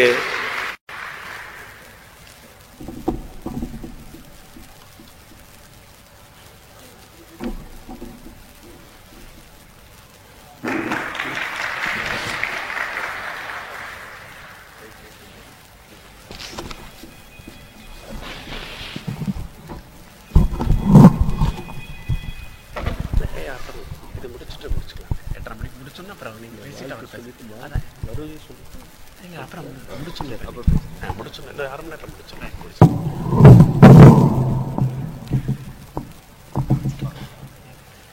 அன்பும் சிவமும் இங்கே இணைந்திருக்கிறது தான் வாழ்க்கை என்று சொல்லி திருமூலர் ஒரு செய்தியினை மிக அருமையாக சொல்கிறார். என்னை நன்றாக இறைவன் படைத்தனன், தன்னை நன்றாக தமிழ் செய்யுமாறே. இந்த அருமையான திருமூலர் திருமந்திரத்தை அமைப்பதற்காக என்னை இறைவன் உருவாக்கி இருக்கிறான். என்ன அற்புதம் என்று சொன்னவர், 2 அறிவை பார்த்தோம். உலகத்தை அறிகிற அறிவு எல்லோருக்குமே இருக்கிறது. ஆனால் எல்லோரும் ஒன்றை அறிந்து கொள்ள வேண்டும், தன்னை அறிகிற அறிவு இருக்கிறதா? விவேகானந்தர் சொன்னார், உலகத்தை அறிபவன் அரை மனிதன், தன்னை அறிபவன் முழு மனிதன் என்று சொன்னார். நண்பர் ஒருத்தர் மதுரையில் ஒரு ரொம்ப காலமாக எனக்கு பழக்கம், அடிக்கடி நான் அவரோட வீட்டுக்கு போற வழக்கம். அவர் என்ன பண்ணார், ஒரு பெரிய அல்சேஷன் நாய் ஒன்று வளர்த்திட்டு வந்தார். ரொம்ப வருஷமா வளர்த்துவார். அப்புறம் புதுசு புதுசா அந்த நாய், அதுக்கு ஏதாவது ஆச்சுன்னு வச்சுங்களேன், ஒரு நாயை வளர்த்துவார். அப்படி வளர்த்திட்டு இருந்த போது ஒரு நாள் அவர் வீட்டுக்கு போனேன். அவர் கொஞ்சம் சங்கடமா இருந்தார். ஏன், ஏதாவது உங்களுக்கு ஏதாவது ப்ராப்ளங்களா, உடல் ஏதாவது வலிக்குதா, ஏதாவது நோயா, இல்லை ஏதாவது பொருள் இழப்பா, ஏன் இப்படி சங்கடமா இருக்கீங்களே அப்படின்னார். அவர் அப்படியே குஞ்சு பார்த்தார், இப்படி உள்ள பார்த்தார். அந்த அம்மா எங்கேயோ வெளியில போயிருக்கிறாங்க. நான் புரிஞ்சுட்டேன். அந்த அம்மா இல்லைன்னு அவர் சொல்ல ஆரம்பிச்சார். தைரியமா பேசினார். நிறைய பேர்த்துக்கு வீட்டில் அம்மா இருந்தா பேச்சு வராது. அது வீட்லையா இருந்தாலும் சரி, வெளியிலையா இருந்தாலும் சரி. இவருக்கு அந்த அம்மா உள்ள இருந்ததா இல்லையான்னு பார்த்துட்டு பேசுறாருன்னு புரிஞ்சுட்டேன். அவர் நம்ம இல்லைன்னு இவர் சொல்றாரு, வேற ஒன்றும் இல்லை, எனக்கு கொஞ்சம் காலமா மனசுக்கு கவலை. நான் நினைச்சேன் ஏதோ பொருள் ஏதோ இழந்திருப்பார் போல இருக்குது, அதனால இவருக்கு கவலை போல் இருக்குன்னு. வேற ஒன்றும் இல்லை, இந்த நாயை நினைச்சா தான் கவலையா இருக்குது அப்படின்னா. என்னங்க, என்ன கவலை அப்படின்னு கேட்டேன். இல்லை, கொஞ்சம் அது என்னோட சொன்னபடி கேட்க மாட்டேங்குது அப்படின்னாரு. சரி, இது என்னங்க, இது உங்க பையனே இப்ப சொன்னபடி கேட்கறது இல்லை, நான் எல்லாம் எப்படிங்க சொன்னபடி கேட்கும்? இல்லைங்க, எனக்கு அது ஒரு கவலை. வீட்டுக்காரம்மா சொன்னா அது எல்லாமே செய்யுது, நான் சொன்னா ஒண்ணுமே செய்ய மாட்டேங்குது அப்படின்னாரு. அப்புறம் அது அந்த அம்மா அடிக்கடி சொல்லும் போல் இருக்குது, எங்க வீட்டுக்கு காவலுக்கு 2 நாய் இருக்குதுன்னு சொல்லும் போல் இருக்குது. என்னவோ தெரியல, இவர் ரொம்ப வருத்தமா இருந்தாரு. இந்த வேண்டாங்க, நான் இது நினைச்சிட்டேன், 45 வயசாச்சு, இத்தனை வருஷமா நாய் வளர்த்தாச்சு, இன்னும் நமக்கு இந்த நாய் வேண்டாங்க. என்னங்க, உங்களுக்கு நாய்னா பெட்டு, உங்களுக்கு நாய் இல்லாமல் இருக்க முடியாது, சோறு இல்லாமல் இருப்பீங்க, நாய் இல்லாமல் இருக்க முடியாது. நீங்கள் தானே காலையில் அதை பிடிச்சிட்டு அது முன்னாடி போய் அதை திருவீதி உலா கூட்டிகிட்டு போவீங்க, இப்படி இருக்கீங்களேன்னு நான் சொன்னேன். அப்புறம் உடனே அவர் சொன்னார், இல்லை வேண்டாங்க, நான் முடிவு பண்ணிட்டேன் அப்படின்னு சொல்லிட்டு நீங்கள் கொஞ்ச நேரம் வீட்டில் இருங்க, வீட்டில் வந்துடுவாங்கன்னு சொன்னோடனே அந்த அம்மா உள்ளே வந்துட்டாங்க. உள்ளே வந்தோன்னே என்னை பார்த்தாங்க. அந்த அம்மாவையும் ஒரு பார்வை பார்த்தாங்க. அவருக்கு அந்த பார்வை புரிஞ்சது, எனக்கு புரியல. சரி பரவாயில்ல அப்படியே இருந்துட்டு, கொஞ்ச நேரம் இருங்க, நான் இந்த நாயை கொண்டு போய் எங்காவது விட்டுட்டு வர்றேன் அப்படின்னு சொல்லிட்டு இவர் போய் என்ன பண்ணாரு, என்னை உட்கார வச்சுட்டு கார் எடுத்துட்டு அந்த நாயை நல்லா கட்டி, அதை எங்கேயோ ஒரு அவுட்டிங் போகிறதுன்னு அது நினச்சிட்டு ஜாலியாக உள்ளே வந்துருச்சு. அது வந்துட்டு அந்த காரை கட்டிக்கிட்டு எல்லா இடத்துக்கும் மதுரையில் போய் ஒரு 16 கிலோமீட்டர் தள்ளி கொண்டு போய் விட்டு வந்துட்டார். இப்படி விட்டுட்டு வந்தோன்னா உள்ள வர்றாரு. உள்ள பார்த்தா அது முன்னாடி, இவருக்கு முன்னாடி அது இருக்குது. என்னடா வம்பா போச்சு, இப்படி வந்துருச்சு அப்படின்னு சொல்லிட்டு 16 கிலோமீட்டர் கொண்டு போய் விட்டோமே, மறுபடியும் வீட்டுக்குள்ள வந்துருச்சே, அப்படி இது என்னடா பண்றது அப்படின்னு சொல்லி போட்டு என்ன பண்ணாரு, அவர் கொஞ்சம் புத்திசாலியா யோசிப்பார். அவர் அப்படின்னு நினைச்சிட்டு இருக்கிறாரு.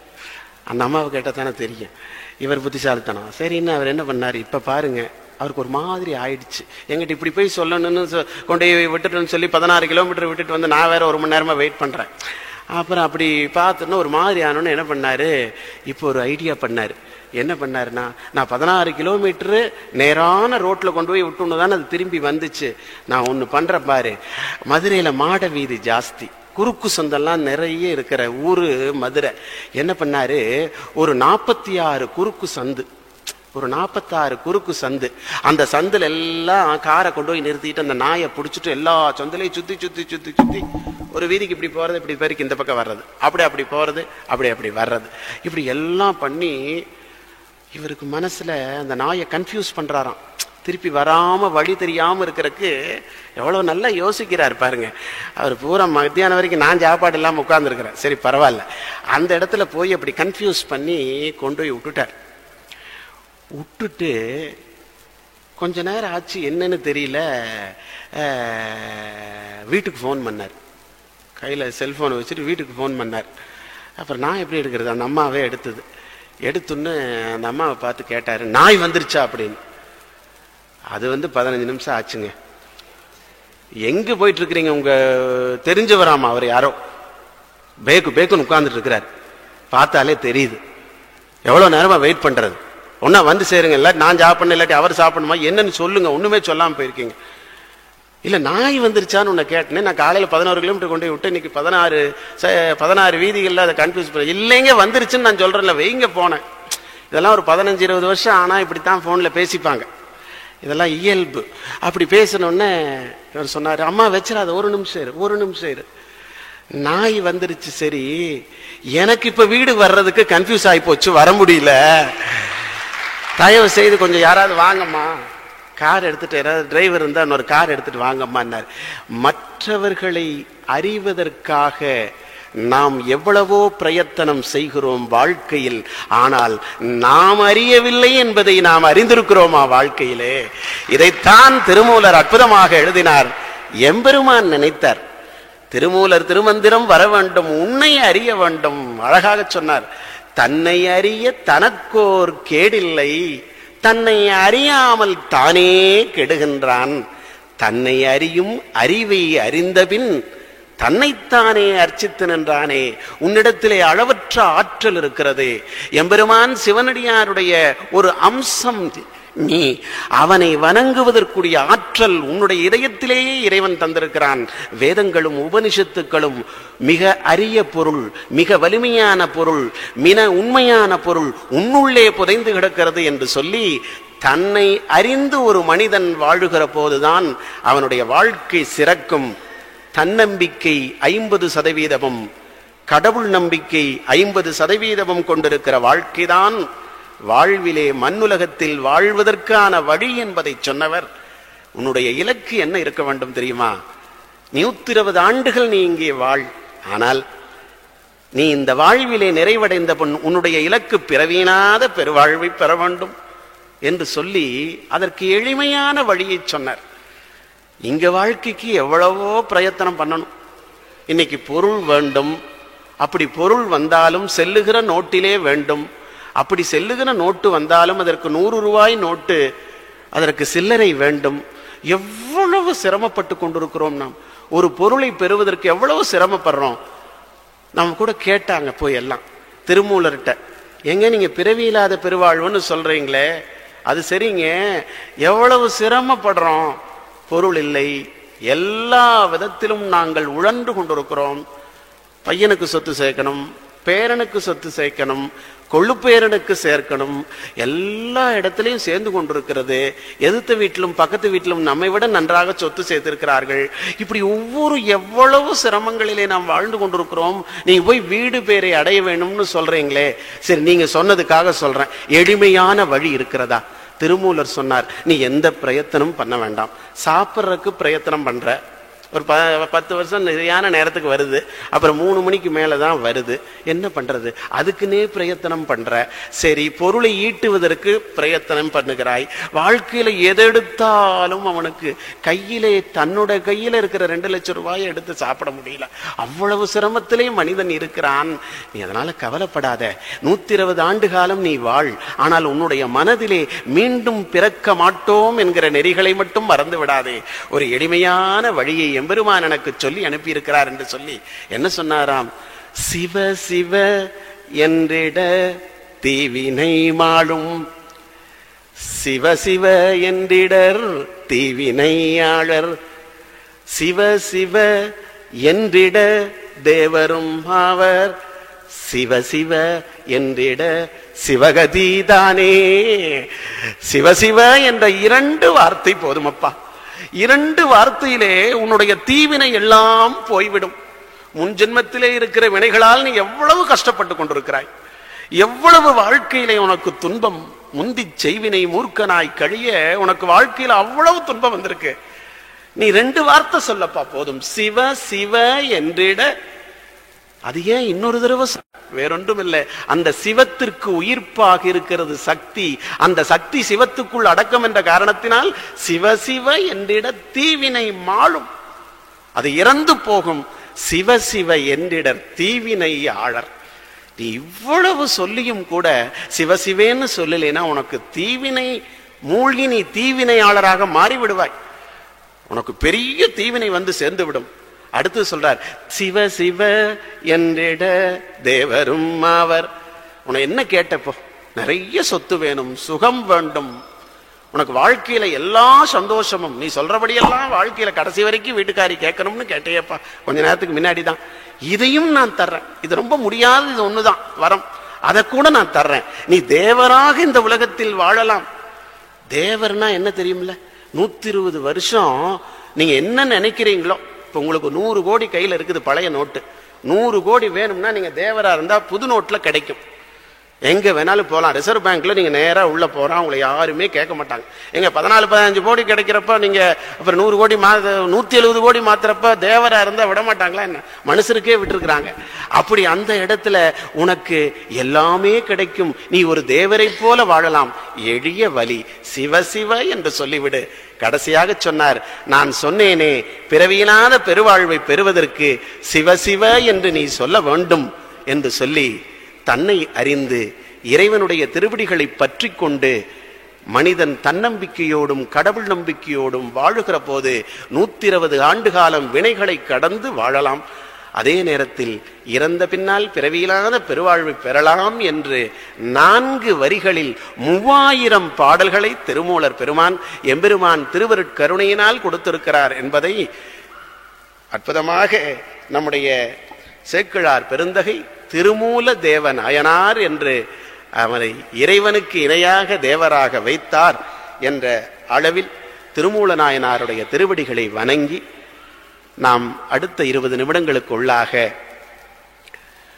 யாரை நினைத்தால் நம்முடைய வாழ்க்கையில் எல்லா துன்பங்களும் போய்விடுமோ, யாரை எண்ணி எண்ணி குழந்தைகள் வயதான எல்லோரும் நிற்கிறார்களோ, யார் உலகத்திற்கெல்லாம் விழுத்துணையாக இருக்கிறார்களோ, யாருடைய வாழ்வு இந்த உலகத்தின் பக்தர்களுடைய வாழ்க்கையிலே அளவிலாத தியாகத்தை செய்ததோ, யாருடைய வாழ்வு பெருவாழ்வாய் என்றைக்கும் எம்பிரானுடைய திருவடிகளிலேயே ஆனந்தமாய் சிவகணங்களாக மாறியதோ, அந்த புனிதமான சரித்திரமான காரைக்கால் அம்மையாரை பற்றி பேசுவதற்கு இன்றைக்கு திருவருள் கூட்டி வைத்திருக்கின்றது. பெருமிழலை குறும்பார்க்கும் பேயார்க்கும் அடியேன்னு சொன்னார் நம்முடைய சேக்கிழார் பெருந்தகை. பேய போய் யாராவது மரியாதையா கூப்பிடுவோமா? நம்மளையே மரியாதையா யாரும் கூப்பிடுறதில்ல. அப்பப்ப ஏதாவது பிரச்சனை வந்தா பேயை போல பேயார்க்கும் அடியாரை போல பேயார்க்கும் அடியேன்னு சொல்றாரே, இது என்னங்க? இது ஏதோ ஒரு மிருகத்தை சொன்னா பரவாயில்ல, பசுமாட்டை சொன்னா பரவாயில்ல, இல்ல மனிதர்கள் அசுரரை சொன்னா கூட பரவாயில்லைங்க. ஆனா பேயை போல் பேயார்க்கும் அடியேன்னு சொல்றாரே, இது இதுவரையும் மண்ணுலகம் கண்டிராதது. தின இவ்வளவு ஆச்சரியமாக இருக்கிறது. என்னன்னு பார்க்கலாம். காரைக்காலில் நகரத்தார்கள் வணிகர்களுடைய குலம் என்பது நான் நேற்றே சொன்னேன். வணிகர்களுக்கு என்ன அடையாளம்? 4 நெறிகளை அவை பிராட்டி சொன்னால், ஈதலே அறம், தீவினையின்றி இட்டலே பொருள். ஈதல் ஒருவருக்கு அறம்தான். அந்த அறத்தை செய்வதற்காக நீ உன்னுடைய பொருள் தீவினை இல்லாமல் வந்தால்தான் உனக்கு நிலைக்கும். மற்றவர்களை எந்த விதத்திலும் புண்படுத்தாது, மற்றவர்களை யாருடைய மனத்திலும் தீங்கு செய்யாது, தீவினை இல்லாமல் வருகிற பொருள்தான் ஒருவனுக்கு என்றைக்கும் நிலைக்கும். சரி, அடுத்தது என்ன? தீவினையின்றி ஈட்டலே பொருள், காதலர் இருவர் கருத்தொருமித்து வாழ்வதே இன்பம். வாழ்க்கையில எவ்வளவுதான் இன்பம் ஒருவருக்கு கிடைத்தாலும் கருத்து ஒருமித்த வாழ்க்கை இருக்கிறதே, கணவனும் மனைவியும் கருத்தொருமித்து வாழ்ந்தால் அதை விட இந்த உலகத்தில் பெற வேண்டிய இன்பம் வேறொன்றும் இல்லை. அவை எளிமையா சொன்னார். அப்புறம் 4வது சொன்னார், இம்மூன்றையும் விட்டு பரனை பற்றுவது பேரின்பம். இது 4 நெறிகள். ஆனால் வணிகர்கள் 6 செய்திகளை வணிகர்களுக்கான இதா சேக்கிழார் சொல்றார். வணிகர்கள் எப்படி இருக்க வேண்டுமா? ஈதலாக இருக்க வேண்டும்.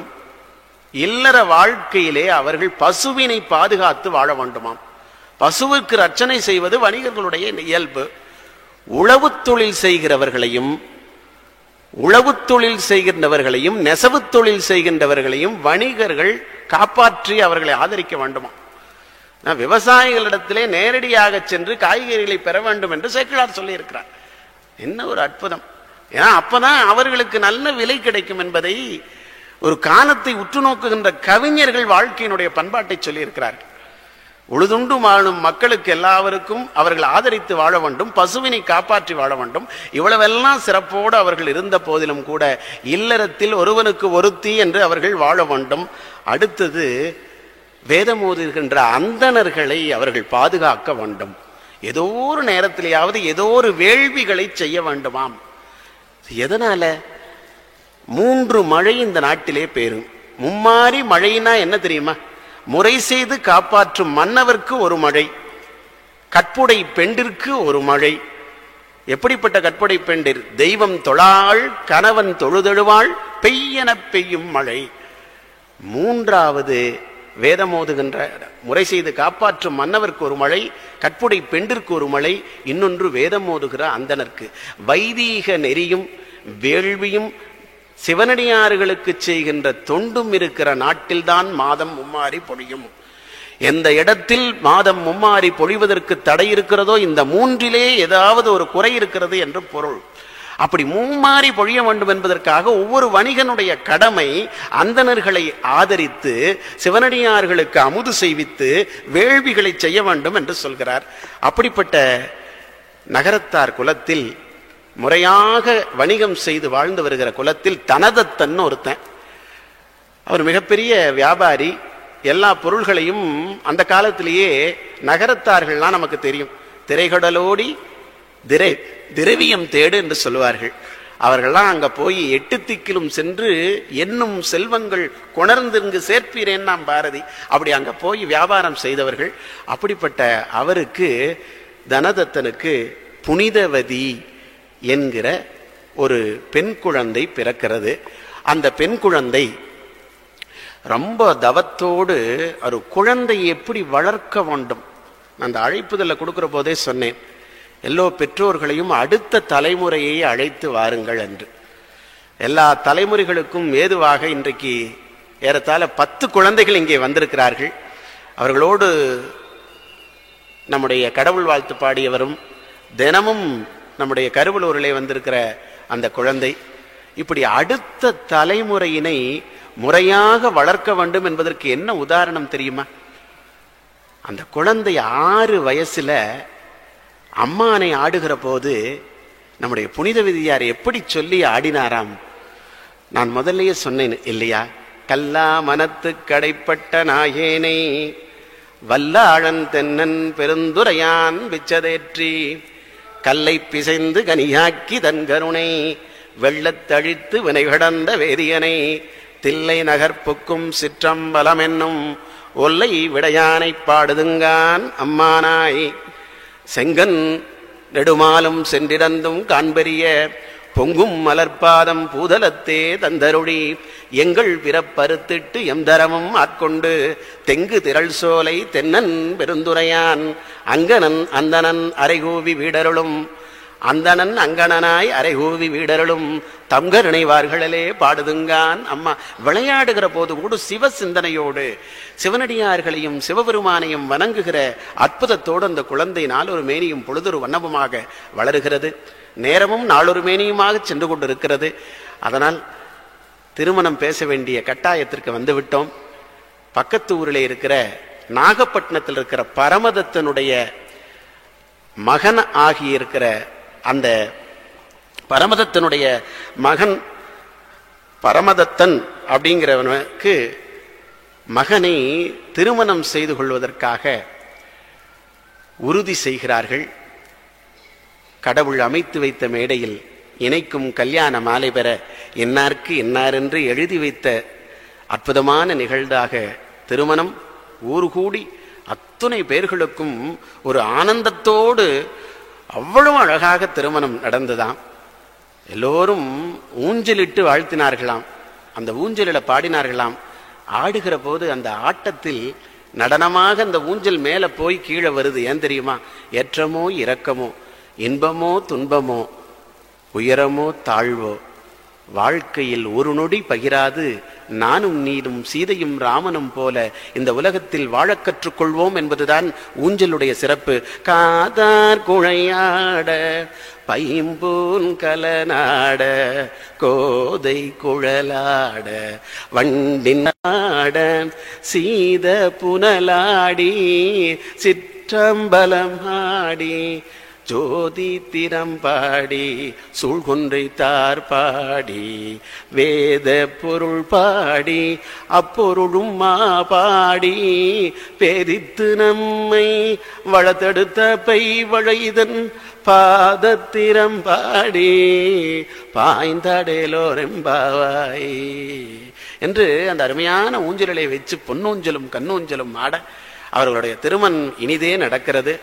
அவர்களுடைய வாழ்க்கையிலே ரெண்டு பேரும் இணைந்த உடனே ரெண்டு பக்குமே சைவத்தின் நெறிதழைக்க அடியார்களுக்கு அமுது செய்வித்து யார் வந்தாலும் அவர்களுக்கு உணவிட்டு வணங்குவதுதான் வழக்கமாம். அப்படிப்பட்ட நிலையிலே ஒரு நாள் காரைக்குடியிலே இருந்து பக்கத்திலே இருக்கிற இவர் வீட்டோட மாப்பிள்ளையா வரணும்னு புனிதவதியாருடைய அப்பா கேட்டோன்னே அந்த மாப்பிள்ளையுடைய அப்பாவும் ஒத்துக்கிட்டார். ஒரே பையன் தானே, பக்கத்தில் இருக்கிற கிராமந்தான், நாகப்பட்டினத்தில் தான் இருக்கிறோம், காரைக்காலுக்கு ரொம்ப தூரம் இல்லை, இங்கே வந்தே இருக்கட்டும்னு சொல்லி இருக்கிறார்.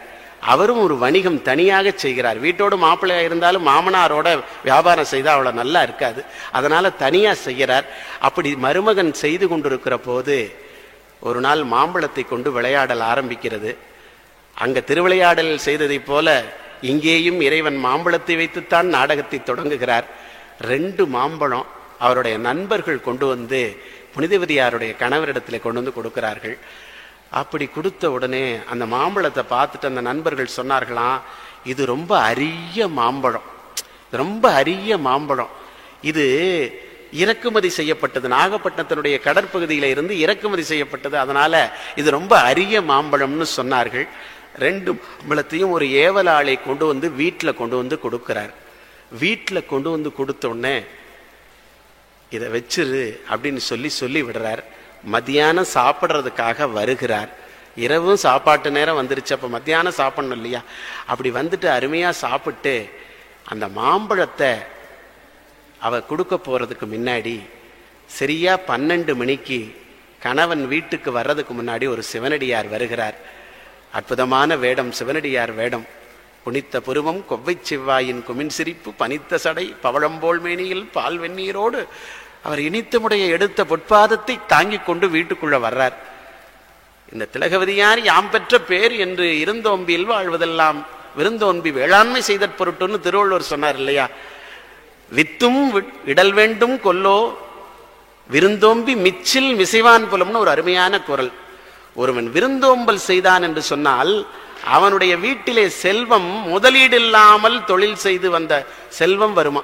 அவன் முதலீடு இல்லாமையே தொழில் செய்தா தொழிலுக்கு முதலீடே வேண்டாமா, இந்த விருந்தோம்பல் பண்பாட்டினால் வருகிற புண்ணியமே வருமா?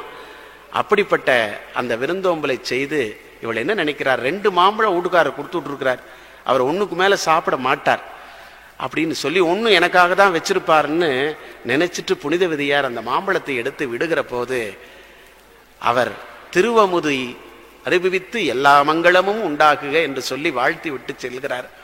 மத்தியானம் 2 மணிக்கு நம்மால் வர்றாரு. வந்து சாப்பிட்ட உடனே அந்த மாம்பழத்தை கொடுத்தனேமா எடுத்துட்டு வாங்குறார். அந்த மாம்பழத்தை சாப்பிட்டோன்னே அப்படி ஒரு சுவையாம். இது வரைக்கும் அவர் 27 வயது வரைக்கும் இந்த மாதிரி மாம்பழத்தை அவர் சாப்பிட்டதே இல்லையா. இவ்வளவு ஒரு அருமையான மாம்பழமா.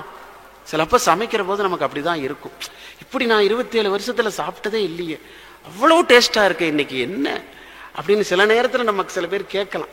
அப்படி இவர் கேட்கிறார், இப்படி ஒரு மாம்பழம் இருக்கு, ரொம்ப நல்லா இருக்கு. இவன் என்ன சொல்லியிருக்கணும், சாப்பிட்டு போட்டு இன்னொன்னு இருக்குது நீ மறக்காம சாப்பிடணும்ல இவன் சொல்லணும். இவன் சுயநலத்துல என்ன சொன்னா, அந்த மாம்பழமும் எனக்கே கொடுக்குறியாப்பா. அந்த இன்னொரு 2 சீட் இருக்கும், 2 ரஜினிகாந்த் படத்துக்கு 2 டிக்கெட் இருக்கும். அவர் கூட வந்தவன் எனக்கே 2 டிக்கெட்டையும் கொடுன்னு சொல்லுவான். இவன் கூட இருக்கிற பிள்ளையும் கூட்டிட்டு போகணும்னு நினைச்சிருப்பான்.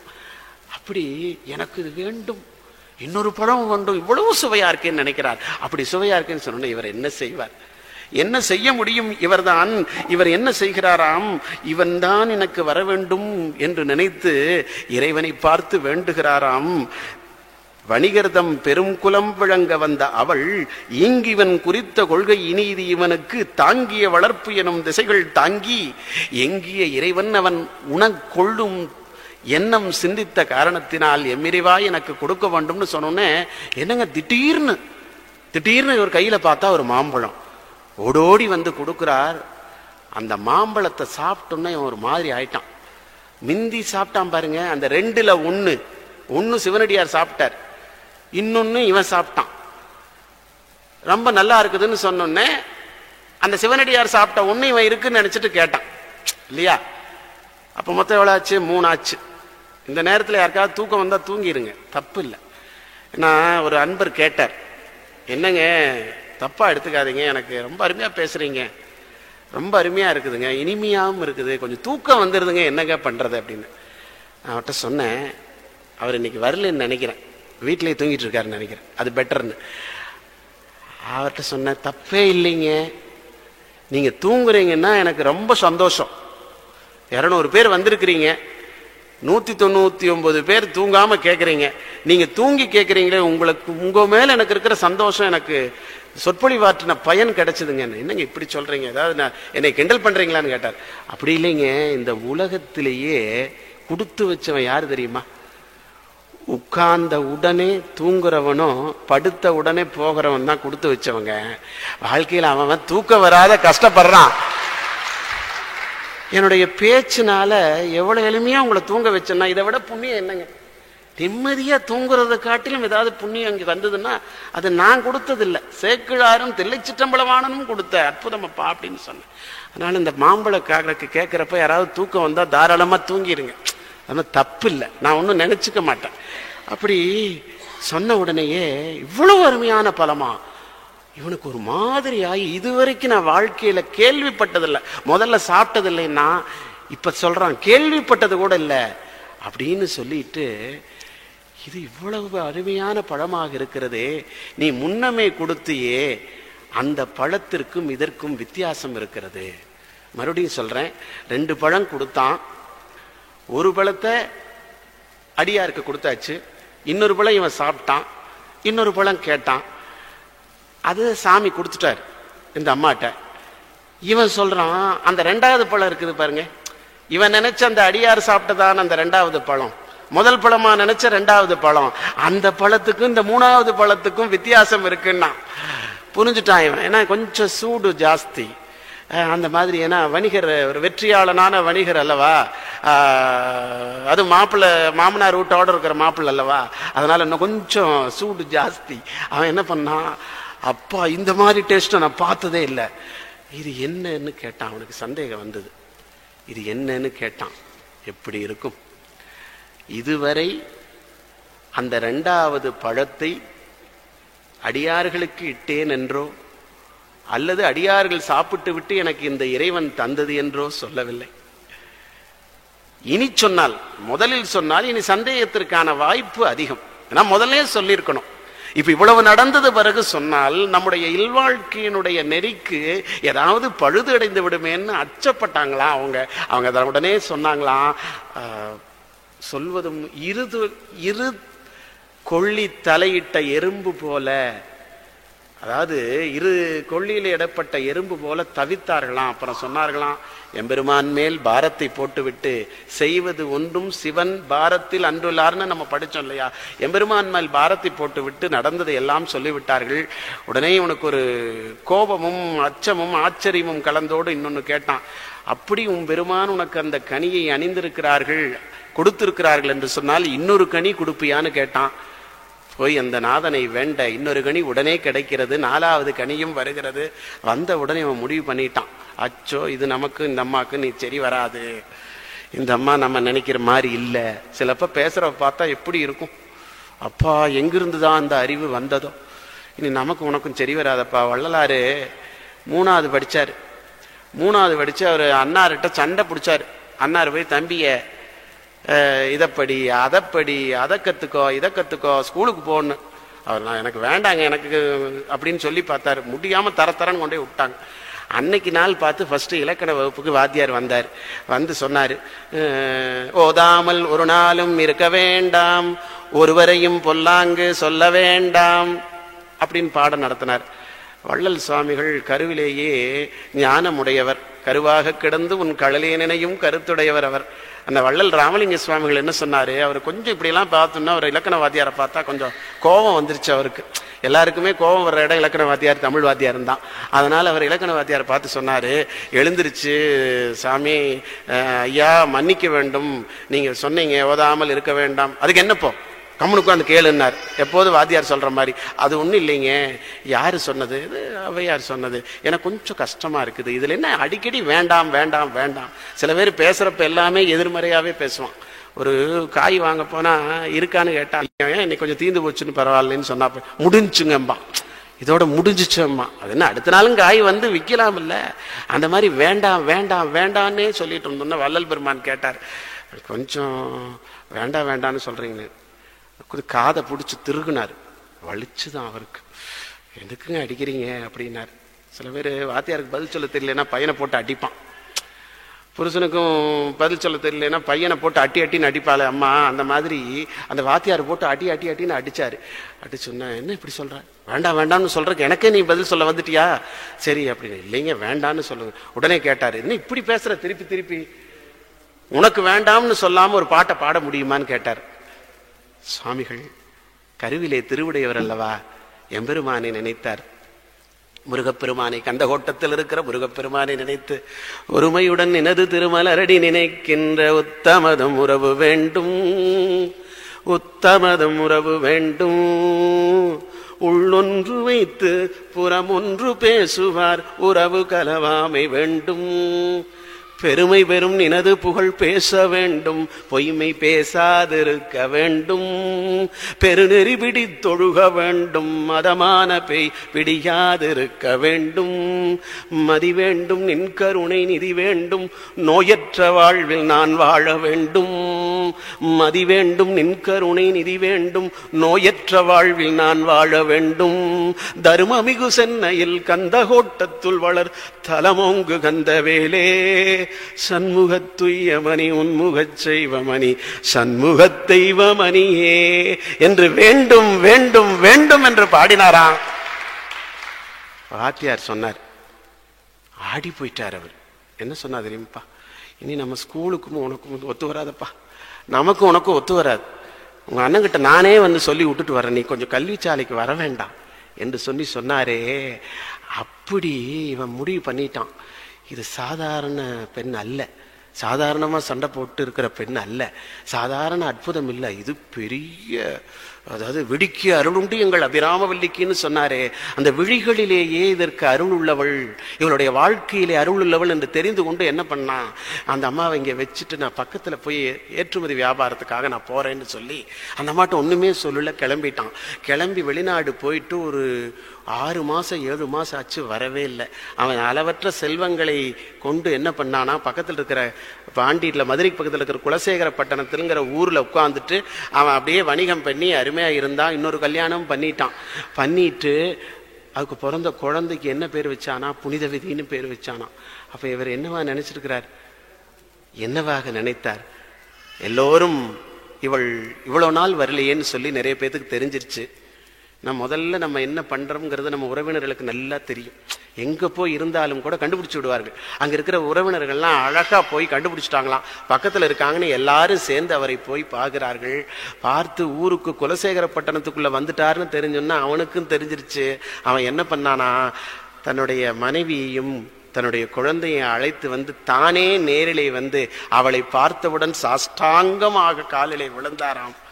எப்படி இருக்கும் இந்த அம்மாவுக்கு, உள்ளத்துல பூரா பயம் பிடித்தது. இப்படி கணவன் தனக்கு இப்படி இருக்கிறானே என்று சொல்லி அந்த நிலையிலே அவள் மனசு வருத்தப்பட்டு கீழே இருக்கிறவன் இனி என்ன செய்ய முடியும் என்று தெரிந்து கொண்டு, நான் இவளை தெய்வமாகத்தான் நினைக்கிறேன். உலகத்துல கணவனா தெய்வமா வணங்கணும்னு சொல்லி எல்லாரும் சொல்லி கல்யாணம் பண்ணி விட்டாங்க அந்த பிள்ளைக்கு. ஆனா இப்ப நான் சொல்றேன், என்னுடைய மனைவி தெய்வம்ங்கிறது எனக்கு நல்லா தெரியுது, அதனால என்னை விட்டுடுங்க அப்படின்னு சொன்னோன்னு யாருனாலையும் பதில் சொல்ல முடியல. பார்த்தார் நம்முடைய காரைக்கால் அம்மையார். உடனே என்ன கேட்டார்? வழக்கு மன்றாடவில்லை, ஊரை கூட்டவில்லை, அவருக்கு எடுத்து சண்டை போடவில்லை. இறைவனை பார்த்து கேட்டார், என்னுடைய கணவன் தெய்வமாக நான் மனமுடித்த கணவனே வணங்குகிறான் என்று சொன்னால், இனி இந்த வாழ்க்கையிலே நீ எனக்கு எதற்காக படைத்திருக்கிறாய் என்பது தெரிகிறது.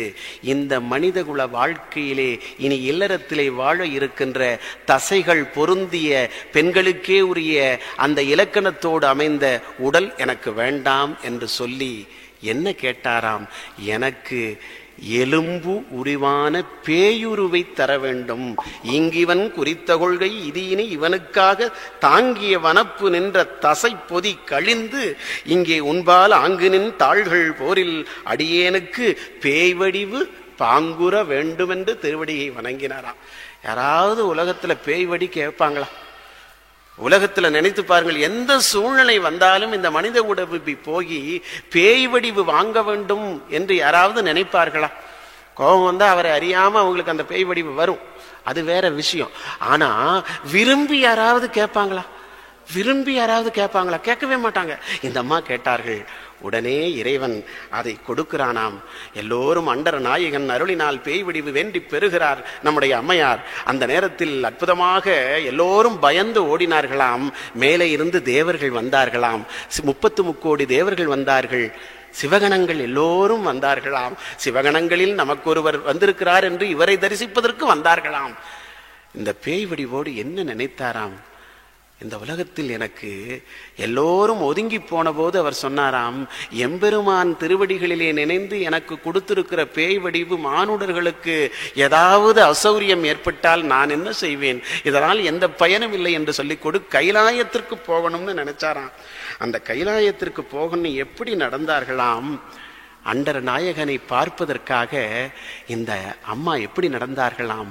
கைலாயத்திற்கு காலால் நடக்கக்கூடாது என்று சொல்லி எம்பெருமான் உமையும் உமையொருபாகனும் ஏகவுருவில் வந்திங்கு எமயம் தமக்கன்பு செய்ய வைத்தார். இனி என்னதற்கு சமயங்களும் இல்லை, இன்றிருப்பால் ஒரு தாயும் இல்லை என்ற அந்த எம்பெருமான் இருக்கிற இடத்திலே காலாலே நடக்கக்கூடாது என்று எலும்போடு இருக்கிற எல்லாமுமாக உடலோடு இருக்கிற மனிதர்கள் நினைத்தால் பரவாயில்லை, எலும்பு மட்டுமே இருக்கிற ஒன்று தலையினால் நடந்தால் எவ்வளவு ஒரு சிரமமாக இருக்கும். அப்படி தலையிலே இடரினும் தளரினும் எனது உருநோய் தொடரினும் உன் கழல் தொழுதலுவேன் என்று மேலே போகிறார். மேலே போன உடனே முதல்ல சிவபெருமானுக்கு எல்லாம் தெரியும் இல்லையா? அந்த அம்மா ஆடி போயிட்டாங்க.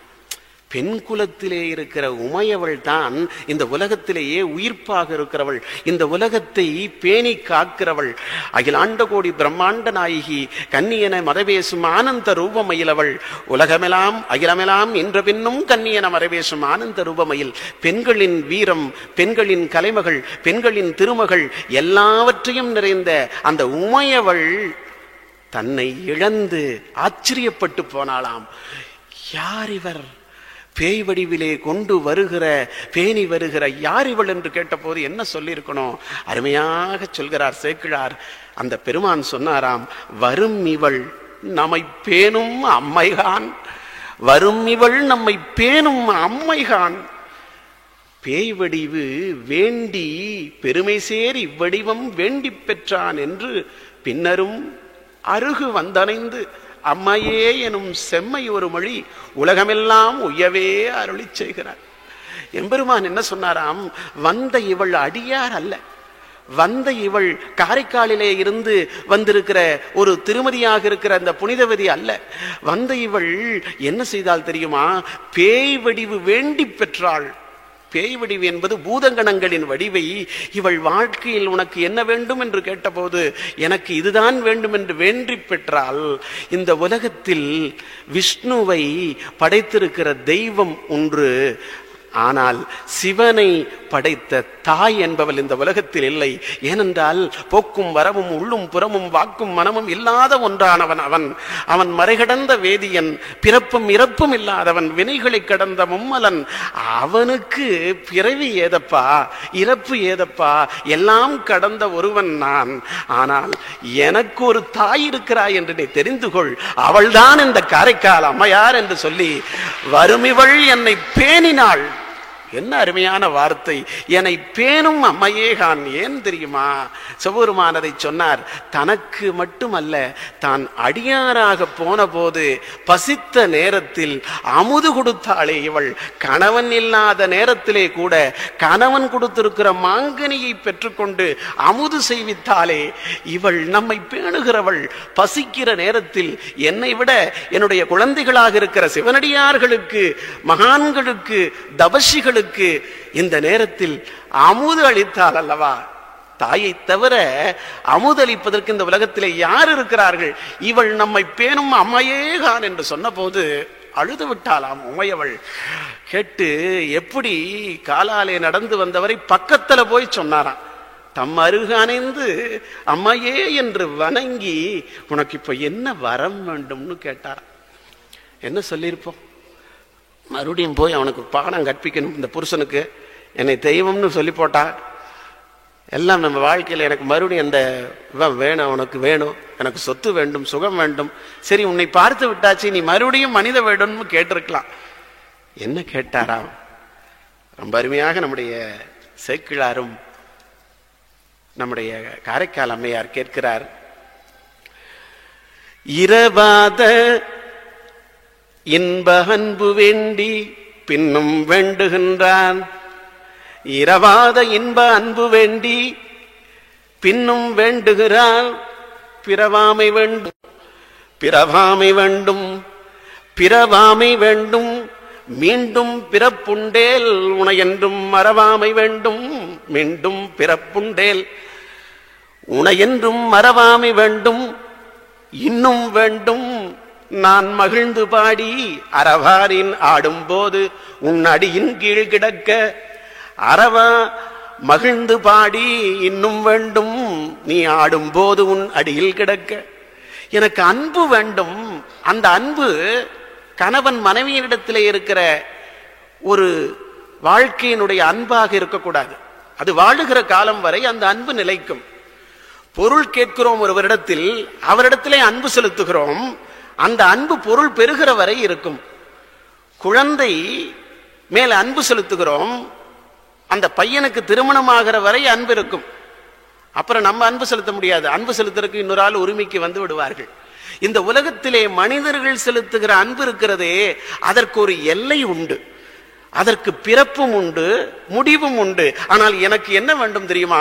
உன்மேல அன்பு வேண்டும் இறைவா. அது எப்படி இருக்க வேண்டும்? இரவாத அன்பு வேண்டும், இரவாத இன்ப அன்பு வேண்டும். அந்த அன்பினால் நான் இன்பம் அடைய வேண்டும். இரவாத அன்பு வேண்டும், இன்னும் வேண்டுமப்பா. அப்படி நான் உங்கள்கிட்ட அன்பு செலுத்தி நான் ஏதாவது இந்த உலகத்தில் பிறந்துட்டேன்னு வச்சுக்கோங்க. அப்படி நான் பிறந்தால் என்ன ஆகிறது? பிறவாமை வேண்டும். சரி, மீண்டும் பிறப்புண்டேல் என்ன செய்வது? உனையென்றும் மறவாமை வேண்டும். அப்படியே இந்த உலகத்தில் நான் பிறந்தாலும் உன்னையென்றும் நான் மறவாமை வேண்டும். அந்த பிறவியிலும் கூட உனக்கு சிவனடியார்களுக்கு அமுது செய்விக்கின்ற அன்பு எனக்கு வேண்டும்னு சொன்னாராம். இரவாத இன்ப அன்பு வேண்டி பின்னும் வேண்டுகிறார். பிறவாமை வேண்டும், மீண்டும் பிறப்புண்டேல் உனையென்றும் மறவாமை வேண்டும். இன்னும் ஒண்ணுமா வேணுமப்பா? 4 கேட்டாங்களாம். ஏன் தெரியுமா? 4 மாங்கனிகளை இறைவன் கொடுத்தார் அல்லவா? அடியார்களுக்கு கொடுத்த அந்த 4 வரத்தையும் இறைவன் கேட்டாரா? என்ன வேண்டும்னு கேட்டபோது இவ கேட்டாலாம். பிறவாமை வேண்டும், இரவாத இன்ப அன்பு வேண்டி பின்னும் வேண்டுகின்றால் பிறவாமை வேண்டும், மீண்டும் பிறப்புண்டேல் உனையென்றும் மறவாமை வேண்டும், இன்னும் வேண்டும் மறவா நான் மகிழ்ந்து பாடி எப்பொழுதும் உன்னை பாடிக்கொண்டே இருக்கவும். இன்னிசை வீணையர் யாழினர் ஒரு பால் இரு கொடு தோத்திரம் இயம்பினர் ஒரு பால் துண்ணிய பிணைமலர் கையினர் ஒரு பால் தொழுபவர் அழுபவர் துவழ்பவர் ஒரு பால் சென்னியில் அஞ்சலி கூப்பினர் ஒரு பால் திருப்பெருந்துறையுரை சிவபெருமானே என்னையும் ஆண்டு கொண்டு இங்கெழுந்தருளும் எம்பெருமான் பள்ளி எழுந்தருளாயே. மகிழ்ந்து பாட வேண்டும். இன்னிசை வீணையரோடு நான் மகிழ்ந்து பாடி நீ என்றைக்கும் ஆனந்த தாண்டவமுடைய ஒரு நிலையிலே இருக்கிறாயே, அந்த ஆனந்த அருட்கூத்தில் உன் அடியின் கீழ் நான் கிடக்க வேண்டும். அடியின் கீழ் இருக்க வேண்டும்னு சொல்ல, நான் கிடக்க வேண்டும். உன்னை என்றும் ஆனந்தமாய் வழிபாடு செய்து கொண்டு கிடக்க வேண்டும் என்று சொன்ன போது இறைவன் கேட்பதற்குத்தானே கொடுப்பதற்குத்தானே கேட்டிருக்கிறான்.